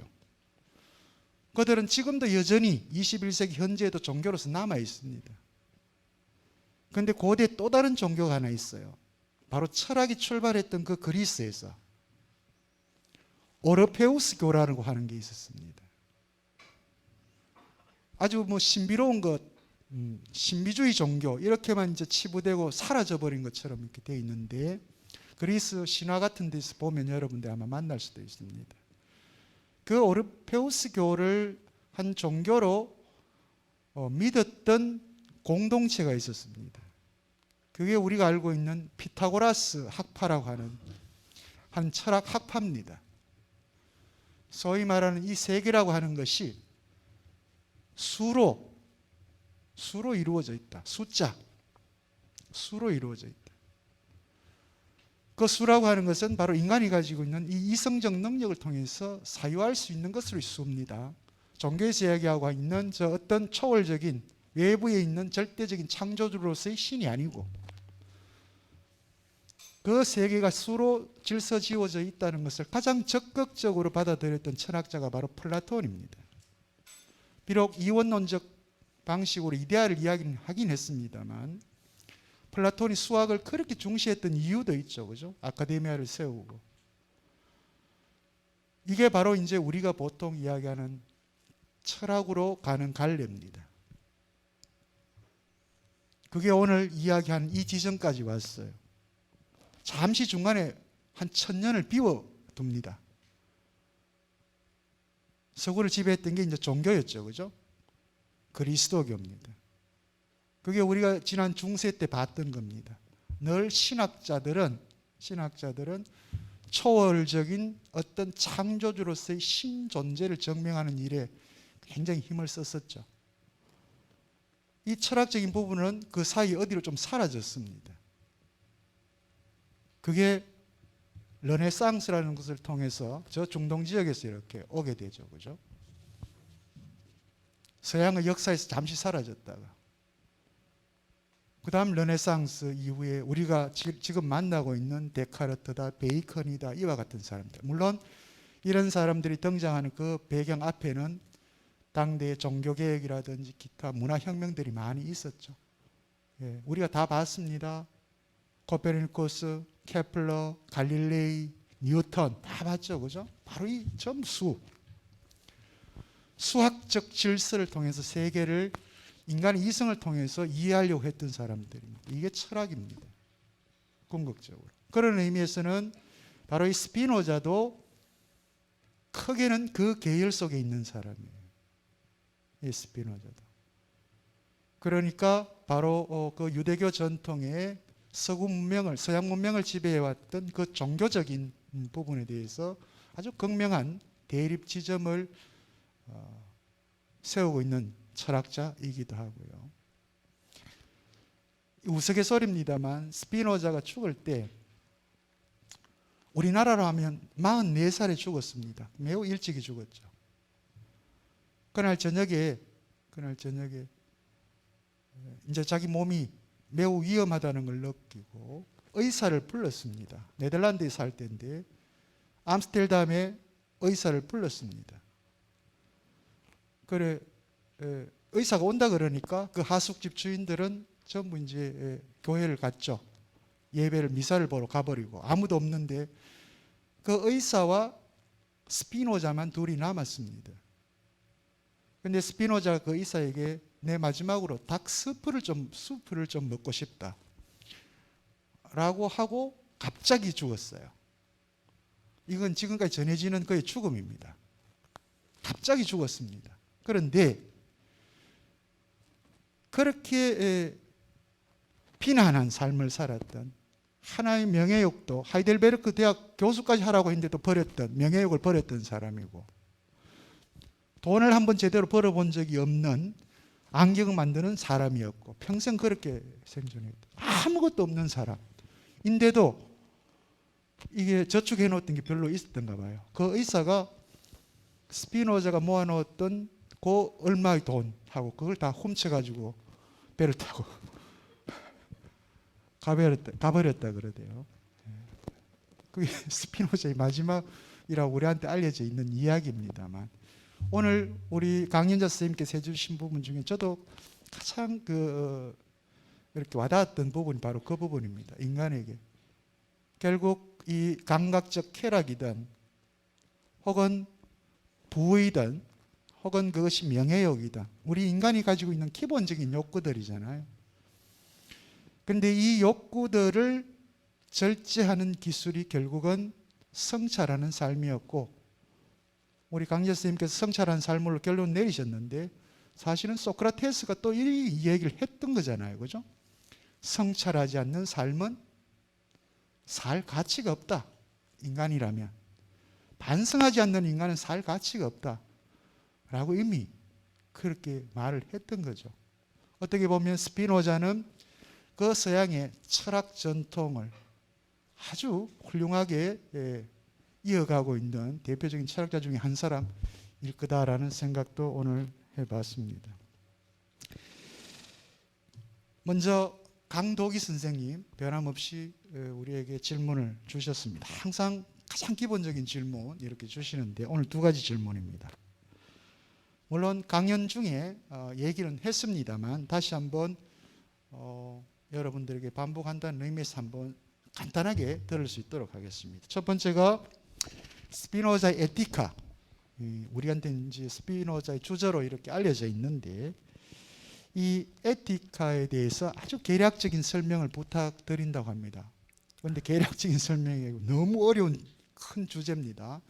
이건 우리 이건세 교수님이 갖고 있는 이제 능력이죠, 그죠? 어떻게 아주 간명하게 설명해낼 수 있는가 하는 문제고요.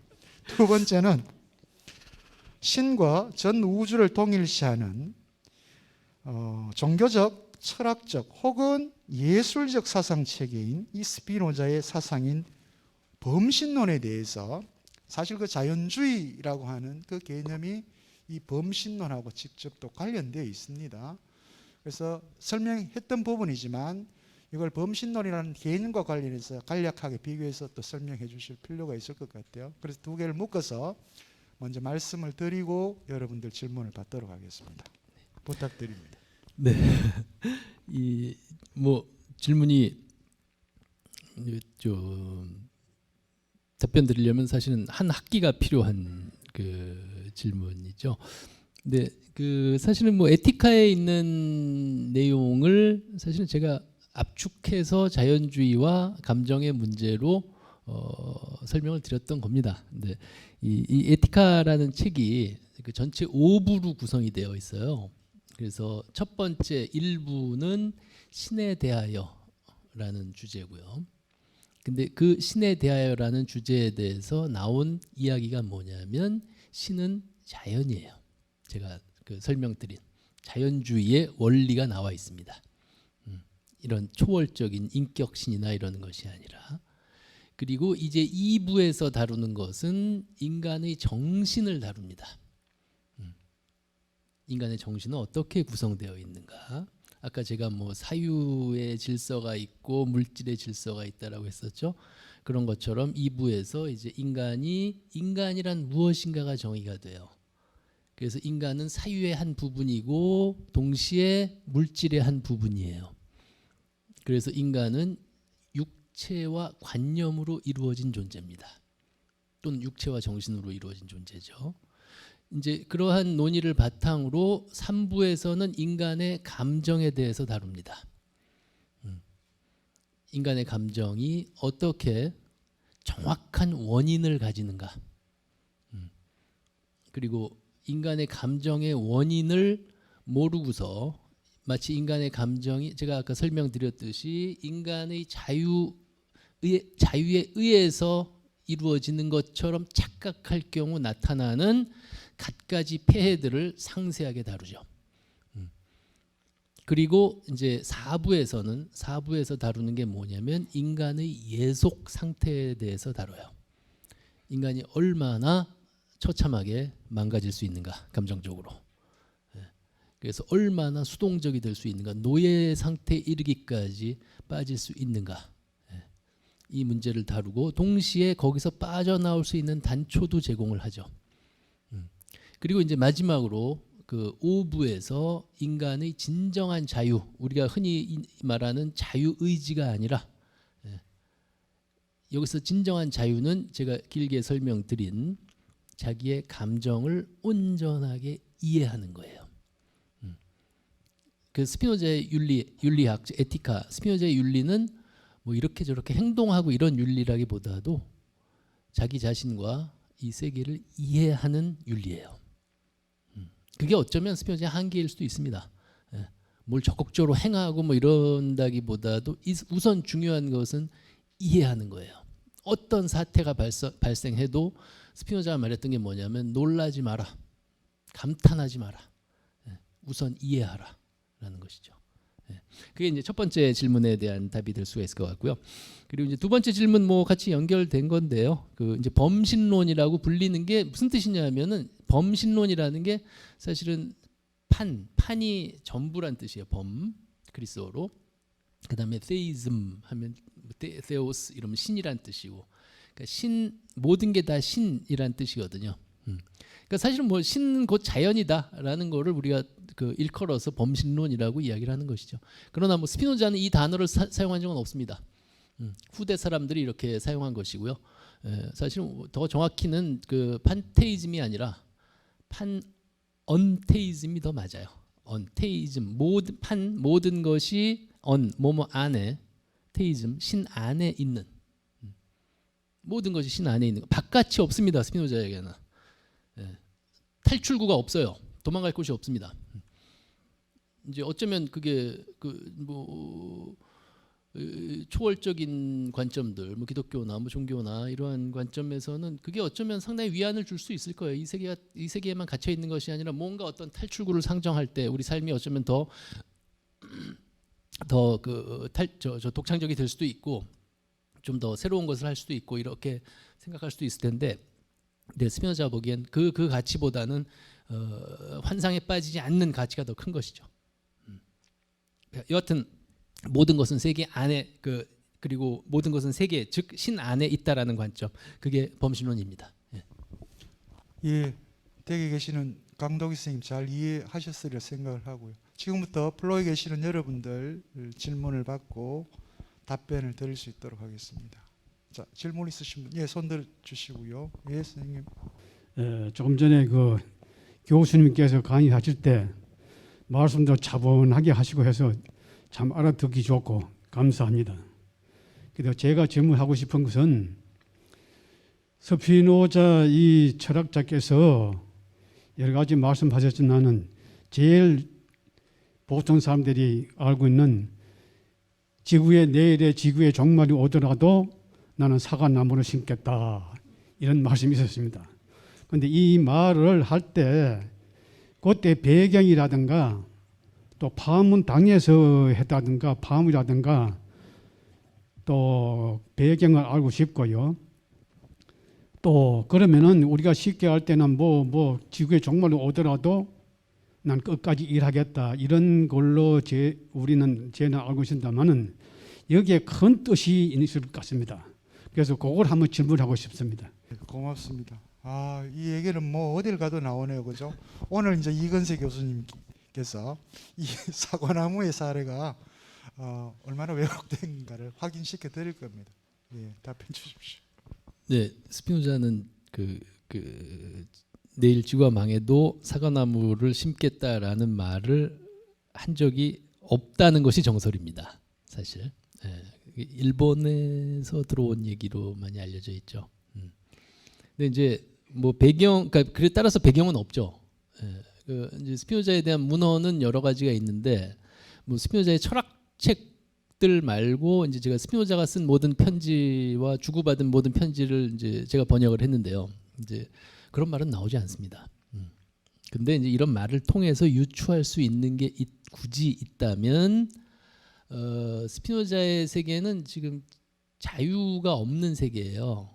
다 자연 법칙에 따라서 아까 제가 말씀드린 그 사유 질서, 물질 질서가 모든 것이 인과 체제에 따라서 우리 감정의 우리 모든 특정한 감정들에 대한 정확한 원인이 있는 것처럼 다 원인에 따라서 이루어지는 일들이거든요. 그렇다면은 우리가 받아들일 수밖에 없는 것이죠. 이 세상에서 일어나고 있는 일들을. 이제 그 정도로 이해를 할 수가 있죠. 그래서 내일 지구가 망하기로 결정이 돼 있다면 뭘 하겠습니까? 이미 그렇게 필연적으로 일어나는 일인데 그렇게 일어나겠죠. 그럼 뭐 할 수 있는 건 어떻게 그 일이 일어나는지 이해하는 것밖에 없는 거죠.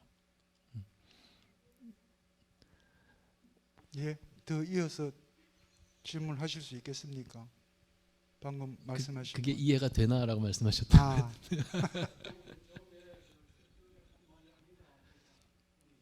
예. 근데 그러나 이제 스피노자의 철학과는 부합하는 말일 수는 있어요. 그건 모르죠. 그렇다고 뭐 아마 서구 문명하고 관련돼 있을 거예요. 에덴 동산.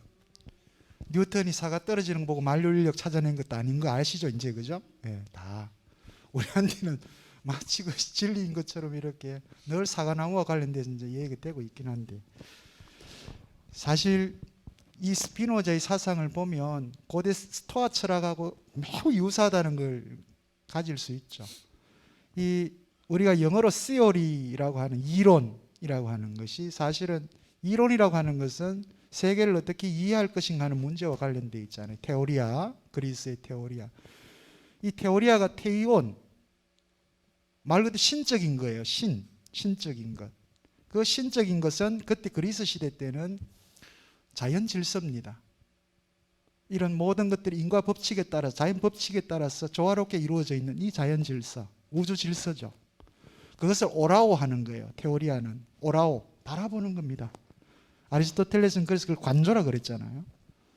이 자연 질서를 그대로 이렇게 바라보는 겁니다. 그리고 그 자연 질서에 따라서 부합하는 삶을 사는 것. 그게 가장 좋은 삶이다, 최선의 삶이다 이렇게 이야기했습니다. 스토아 철학자들은. 어떻게 보면 스피노자는 큰 틀에서는 거기를 벗어나지 않는 지금이라고도 볼 수도 있는 거죠. 그런데 우리는 지금 그렇지 않잖아요. 우리가 지금 자연을 바라봅니까? 지금 자연은 우리에게는 전부 우리 인간의 삶을 좀 더 편리하게 하기 위한 하나의 도구로 생각이 되고, 자연은 착취의 대상이 되죠. 인간에 의한, 지금은. 이제 이런 걸 보면 바로 이 자연이라고 하는, 우주라고 하는 것들을 고대인들은 혹은 스피노자와 같은 사람들은 어떻게 봤는가 하는 것을 이제 우리가 확인하는 거죠. 오늘 일본에는 그 도호쿠 지역에 60km 지점에서 또 7.3이 일어났다 그러대요. 그죠? 그런 자연이 일어나는 문제에 대해서 인간이 뭘 할 수 있을까요? 그죠? 그냥 수능만 할 것인가? 아니면 과학기술이라는 수단을 가지고 그 문제를 해결하려고 할 것인가? 이게 이제 우리 인간들. 그런데 스피노자는 선생님이 말씀하신 것처럼 그걸 어떻게 할 것인가와 같은 선택하고 결정하는 능력을 가진, 자유의지를 가진 인간을 스피노자는 인정하지 않았다라고 하는 측면에서는 그 자연의 질서를 그대로 바라보는 정도, 거기에 부합하는 삶, 이건 더 옆쪽으로 세면 불교의 사상하고도 많이 관련되어 있죠.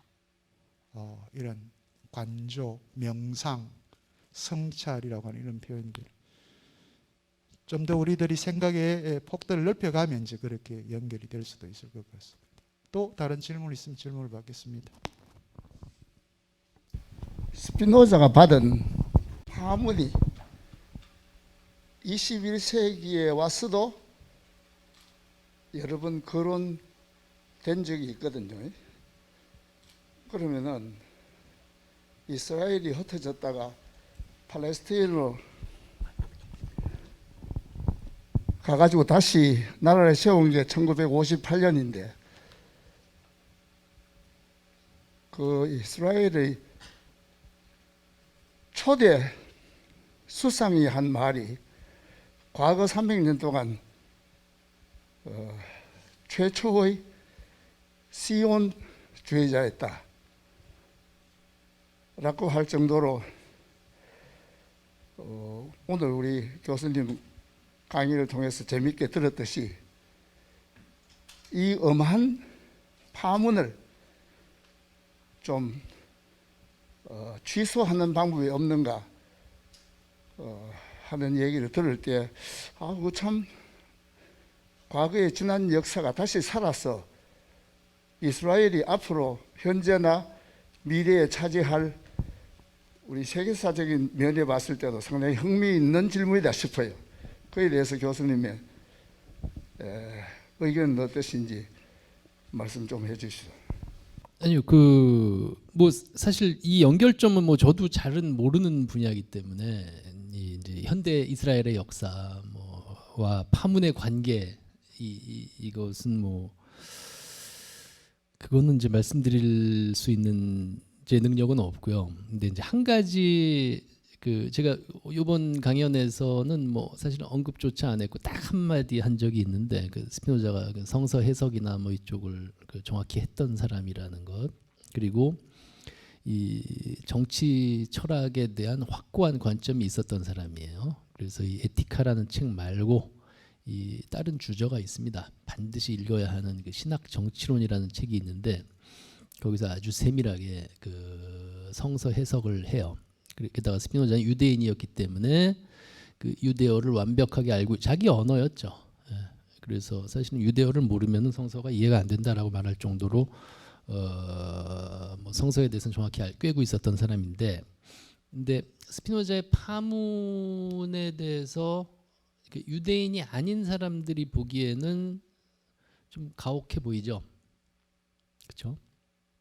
근데 유대인들은 그렇게 생각하지 않습니다. 파문 처리하지 말아야 한다라고 얘기해요. 그러니까 이제 스피노자의 성서 해석을 잘 보게 되면 결국 유대교의 유대인들이라는 것은 특수한 민족이 그 민족에 의해서 민족이 선택을 받아서 신의 말씀을 실행한다라는 걸 이제 기독교인들도 받아들이고 있거든요, 현재. 근데 스피노자에 따르면 그거는 잘못이에요. 그 유대 역사를 몰라서 하는 이야기예요. 유대인들은 당시에 신의 명령을 제대로 이해할 능력이 없었기 때문에 신의 율법을, 신이 한 말씀을 정치법으로 받아들였습니다. 정치 공동체 법으로요. 그래서 유대인들에게는 아까 제가 한 번 말씀드렸는데 유대인들에게는 종교와 정치가 동일한 거예요.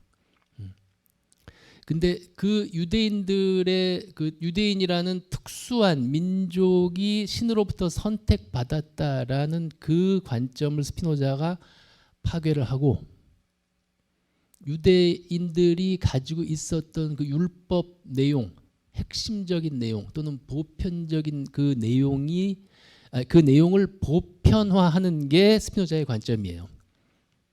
달리 말하면 성서의 본질은 유대교에 있는 게 아니라 신약에 있는 겁니다. 구약이 아니라. 달리 말하면 예수가 이야기한 것에 의해서 예수가 말한 율법에 사실 유대교의 율법이 어떻게 보면 종속이 되는 거예요. 또는 예수가 말한 그 예수의 말이 뭐냐면 유대인의 그 특수한 틀을 깨고 신의 말씀을 보편적으로 드러낸 것이죠. 유대인들에게는 배신입니다. 절대로 건드려서는 안 되는 유대인들의 율법 체제가 이제 코라라고 하는데, 그 앞에 그 구약 성서들에 있는 그 유대인들에게 주어진 율법이죠. 근데 스피노자는 그 틀 자체를 깬 것이기 때문에 유대인들에게 그러니까 유대교가 기독교에 종속되는 결과를 낳았다는 거죠. 그래서 현대 뭐 철학자 그 엠마뉴엘 레비나스 같은 유대인 철학자는 팜은 초래하면 안 된다라고 이야기를 해요. 그 정도까지는 제가 말씀을 드릴 수 있을 것 같습니다.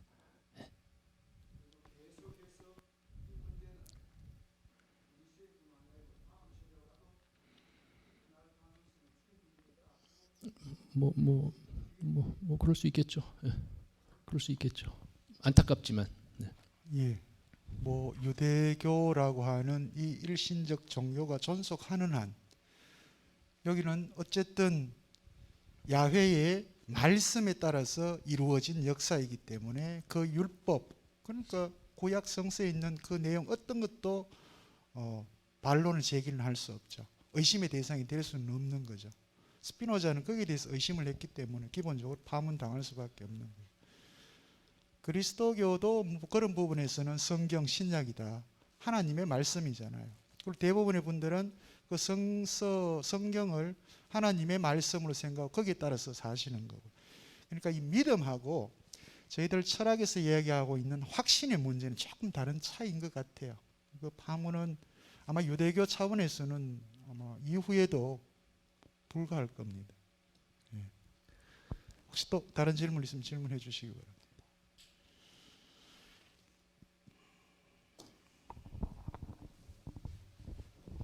예, 제일 뒤에 계시는 우리 이 선생님.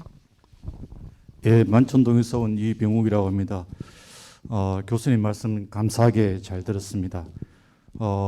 질문을 생각하고 있었는데 금방 교수님께서 말씀하신 내용과 조금 더 겹칠 수 있지만 한 번 더 질문을 드리고 싶어서 질문을 드립니다. 스피노자의 사상이 생각이 당대에도 그렇지만 지금 그리스도교 입장에서 봐도 상당히 좀 불경스럽고 이제 그런 면이 있습니다. 교수님 책의 이 유인물에도 잠시 언급은 했는데 그렇다면 스피노자는 역사적 인물 예수에 대해서는 어떤 생각을 갖고 있었는가 하는 겁니다. 우리가 뭐 좀 다른 말입니다만 신은 죽었다고 말한 니체도 인류 역사상 그리스도인은 단 한 명밖에 없는데 그 사람은 십자가에 못 박혀 죽었다 뭐 그런 이야기도 했는데 이 스피노자의 이야기를 들으면서 그렇다면은 스피노자는 역사적으로 실존했던 예수라는 인물에 대해서 과연 어떤 생각을 갖고 있었는가. 그리고 한 가지만 더 덧붙인다면은 혹시라도 이런 스피노자의 사상이나 생각이 후대의 그리스도교 사상이나 또는 종교 철학에 대해서 조금 어떤 그런 영향을 준 게 있는지 한번 여쭙고 싶습니다. 네. 뭐 상당히 그 중요한 질문 주셨습니다. 예. 근데 이제 설명이 길어질까봐 이제 좀 혹시 오늘 설명이 좀 짧더라도 저 이제 조만 한두 달 내에 제가 스피노자에 대한 쓴 단행본이 하나 나옵니다. 그래서 거기에 상세하게 아주 제가 설명을 해놓긴 했는데요. 뭐 스피노자 욕망의 기하학이라는 제목으로 이제 책이 하나 나옵니다. 근데 이 지금 말씀 주신 그 질문이 이제 예수에 관한 질문이죠. 예수에 관한 질문. 그러니까 스피노자는 예수의 몸은 중요하게 생각하지 않아요. 그러나 예수의 정신을 중요하게 생각합니다. 근데 이제 여기서 중요한 것은 사실 두 번째 질문하고 벌써 연결이 되는 질문인데요. 스피노자가 아까 제가 말씀드린 그 신학 정치론이라는 책에서 아주 큰 책이에요. 에티카보다 훨씬 큰 책입니다. 그 책에서 전체 20장으로 구성되어 있는데 그 중에 15장까지가 성서 해석이에요. 아주 까다로운 논증으로 이루어져 있는 책입니다. 근데 그 책 스피노자가 성서 해석을 하기 위해서 쓰는 방법론은 뭐냐면 성서를 우리 인간의 이성에 비추어서 읽는 것이 아니라 이성적으로 틀리다 이래서 성서의 말이 틀리다 이렇게 보면 이성에 종속되겠죠. 성서가. 예, 그런 게 아니에요. 그렇다고 성서에 있는 말에 있는 내용을 있는 그대로 다 받아들이자 그것도 말도 안 돼요. 그럼 기적이 너무 많고 말도 안 되는 내용이 너무 많단 말이에요. 스피노자가 해석하는 그러니까 성서를 해석하기 위한 방법은 뭐냐면 성서가 성서와 일치하는가. 성서에 나와 있는 내용들 성서에서 끊임없이 그 인정하고 있는 공통된 내용들, 공통 분모들을 추출해내는 거예요. 그래서 이게 현대 성서 해석 방법론에 큰 영향을 주죠. 예. 그러니까 일단 이제 이미 두 번째 질문에 이제 그렇게 그 답을 드리고요. 이제 그러한 성서 해석 방법론에 따라서 이제 스피노자는 이제 정확히 이제 성서를 읽어 나갑니다. 읽어 나가게 되면은 예수가 다른 예언자들과 차별화되는 점이 있어요. 그러니까 성서는 예언자들이 말한 것들을 기록한 책입니다. 대부분이. 그래서 예레미야 누구 다 그 예언자들 선지자들의 이름이 그 성서 책으로 있는 경우가 많죠. 근데 이제 보통 일반적인 예언자들 뭐 예를 들어서 하가 하녀들도 예언을 받아요. 그 예언자들은 지식이 많은 사람들이 아니에요. 상상력이 뛰어난 사람들입니다. 그러니까 그냥 머릿속에서 막 떠올라요. 신의 말씀이 막 들린다 이렇게 떠오르죠. 이제 보통 일반적인 예언자들이 그렇고 일반적인 예언자들은 달리 말하면은 신을 전혀 만나지 않은 존재들이에요. 그리고 이제 그런 예언자들보다 한 등급 높은 최고는 아니에요 아직도 한 등급 높은 예언자가 누구냐면 모세예요. 모세는 물론 성경에 신의 모습은 안 나옵니다. 흰 도포 입고 지팡이 입고 돌아다니는 게 신이 아니에요. 신 형상 없습니다. 근데 성서에서 가끔 뒷모습이 이렇게 나오죠.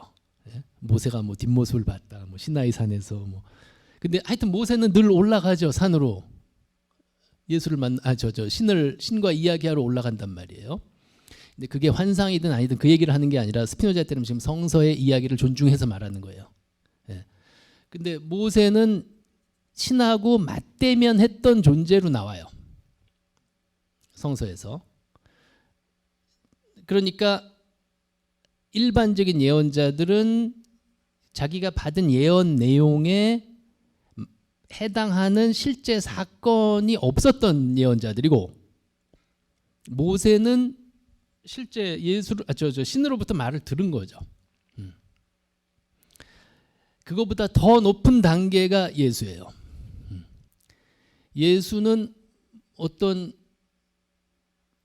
상상을 하는 존재가 아니에요. 상상 속에 신의 말씀을 들은 존재가 아니라 예수가 말하는 게 곧 신의 말이라 그래요. 예수는. 그래서 신학 정치론 이 책에서 뭐라고 이야기하냐면 라틴어로 쓰여진 책인데 Vox Dei라고 이야기합니다. Vox가 그 소리예요. 소리, 목소리. Dei가 신의. 그래서 예수는 신의 소리입니다. 그러니까 달리 말하면 유일하게 예수는 모세는 이렇게 육체적으로 맞대면 신과 대면했던 존재라면 그리고 일반적인 예언자들은 그런 대면조차 안 한 존재들이라면 예수는 정신적으로 소통한 존재예요. 신과. 몸이 중요한 게 아니죠. 그래서 예수의 정신은 이제 철학적인 용어로 말하자면 신의 관념이에요. 여기서 말하는 신의 관념이라는 건 신이 자기 자신에 대해서 가지고 있는 관념을 말합니다. 신의 정신이죠. 달리 말하면 예수는. 그러니까 정신적으로 직접적으로 소통을 한 것이죠. 몸이나 뭐 상상, 뭐 어떤 매개가 있는 존재가 아니라 이제 그 정도로 보는 거죠. 그래서 예수가 그렇게 중요한 거예요. 스피노자한테는. 물론 예수의 뭐 육화, 뭐 부활 이런 게 중요한 게 아니에요. 스피노자한테. 그런 건 이제 그 자연 법칙에 어긋나는 것들이고 그런 것들은 스피노자 인정하지 않습니다. 그러나 그 예수의 정신 그것을 인정을 하죠. 네, 이 정도. 삼일절은 그런 얘기는 뭐 얘기하지 않습니다. 스피노자가 제일 싫어하는 게 저 가톨릭 신학자들이에요. 자기들만 아는 것처럼 나중에 만들어지고. 성서는 쉬운 책이에요. 스피노자에 따르면. 물론 이게 이 전체 맥락을 다 이해하기는 어렵지만 성서가 말하고자 하는 가르침은 이론적인 게 아니에요. 신의 본질을 가르쳐주고 이 세상이 어떤 식으로 구성되어 있고 이런 걸 가르쳐주는 책이 아니에요. 성서를 그런 식으로 읽게 될 때 우리가 미신에 빠지게 되는 거예요. 창조조차도 물론 창세기에 창조가 나오죠. 근데 그게 성서의 본질이 아니라는 거예요. 스피노자에 따르면. 그러면 신이 사람을 죽이는 것도 나오잖아요. 성서에서. 그러면 신이 이상한 변덕스러운 존재가 되잖아요. 그러면 인간을 사랑했다, 죽였다, 벌했다가 상 줬다가 그래서 이제 인간들 스피노자에 따르면 우리가 미신에 점점 빠져들게 되죠. 신을 인격적인 존재로 보게 되고. 근데 스피노자에 따르면 그런 게 아닙니다. 성서는 우리의 삶의 방식, 매우 간단한 몇몇 실천 방식을 알려주는 도덕책이에요. 실천적인 책입니다. 이론적인 책이 아니라 세상의 진리를 가르쳐주는 책이 아니에요. 성서는. 스피노자에 따르면 그렇다는 겁니다.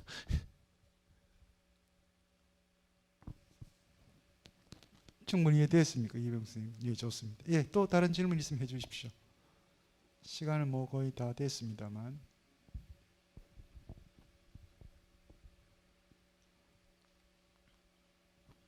뭐 충분히 만족스럽습니까? 우리 원장님 한번 마지막 그러면 질문을 받고. 질문이라기보다는 예. 어떻게 이해하면 좋겠냐는 그런 의미에서 말씀드리려고 합니다.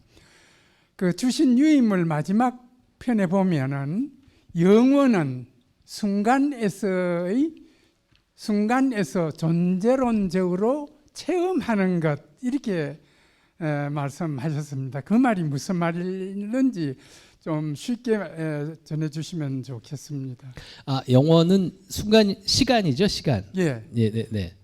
그러니까 시간은 곧 순간으로 저는 이해를 했습니다만은 네. 시간이나 순간이나 같은 거라고 생각했습니다. 네네. 그러니까 다 연결이 돼 있는데요. 그 스피노자에 따르면은 결국 뭐 기독교에서 말하는 천국이나 우리가 죽은 다음에 혹시 누릴 수 있는 세계, 영원, 불멸 이런 건 없거든요. 그러니까 달리 말하면 우리가 영원성을 느낄 수 있다라는 것은 지금 우리 생전에 누릴 수밖에 없죠.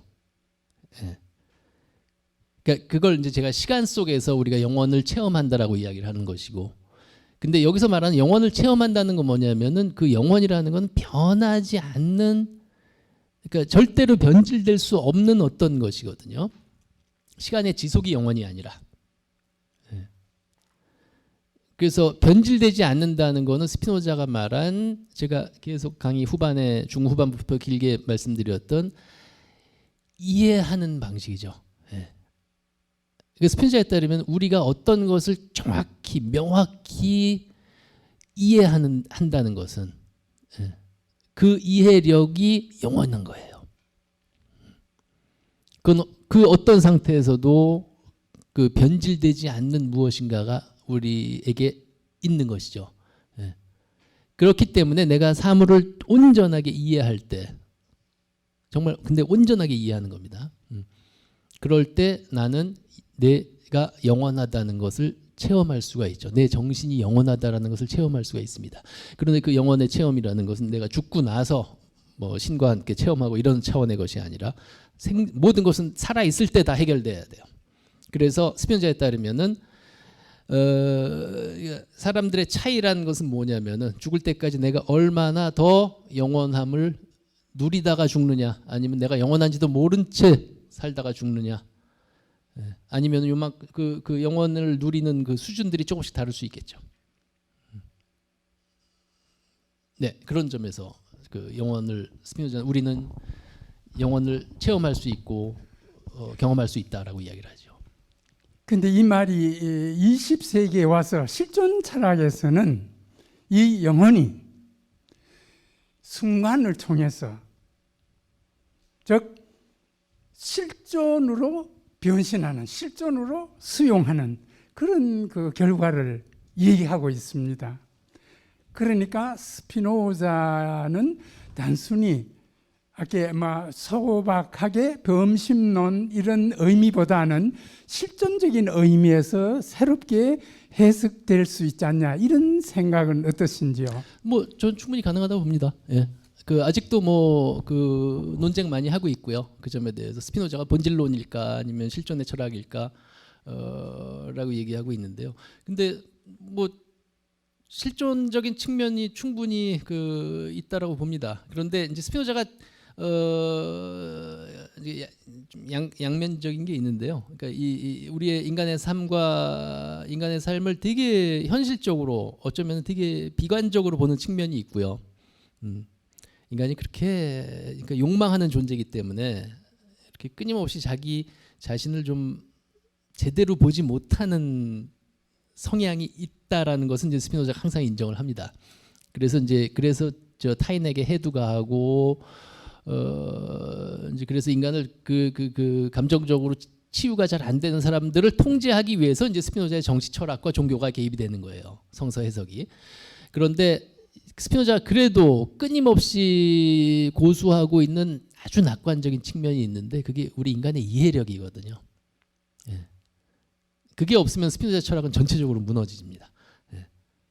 인간에게는 근본적으로 어떤 사태를 이해할 수 있는 능력이 있다라는 것이죠.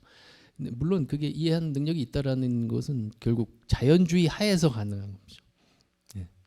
초월론이라면은 또 역시 다시 또 초월적인 미지의 존재에게 종속이 되기 때문에 그 근본적인 능력에 대해서조차도 스피노자만큼의 확신을 가질 수는 없겠죠. 그러니까 어떻게 보면 고도로 그 인간의 실현 또는 인간의 행복, 구원을 위해서 어쩌면 고도로 짜여진 존재론 체계일 수도 있어요. 네. 예, 좋습니다. 원장님 만족스럽습니까? 예, 좋습니다. 어쨌거나 오늘 이건세 교수님의 강의를 통해서 지금 이 시간 우리 원장님 말씀대로 순간에 여러분들의 내면의 질서를 다시 한 번 더 성찰해 볼 수 있는, 그래서 자기 이해에 도달하는 그런 시간이 될 수 있기를 바라고요. 오늘 아주 명료한 스피노자 이해 그리고 충분한 답변을 통해서 여러분들 귀를 즐겁게 해주신 우리 국민대학교 이건세 교수님께 다시 한번 큰 격려의 박수 부탁을 드립니다. 감사합니다. 다음 주 808회에는 우주와 합리주의, 자연과 수학이라고 하는 주제에 라이프니츠라고 하는 또 독특한 철학자들 저희들이 만나게 될 것 같습니다. 숭실대학교 베어드 교양대학의 이상명 교수를 모시고 여러분들과 함께 라이프니츠에게로 한번 여행하는 길을 가도록 하겠습니다. 좀 비가 오고 쌀쌀합니다. 건강 유념하시고요. 다음 주 이 시간에도 여러분들 오늘처럼 이렇게 건강한 모습으로 뵐 수 있기를 바라겠습니다. 안녕히 돌아가십시오. 고맙습니다.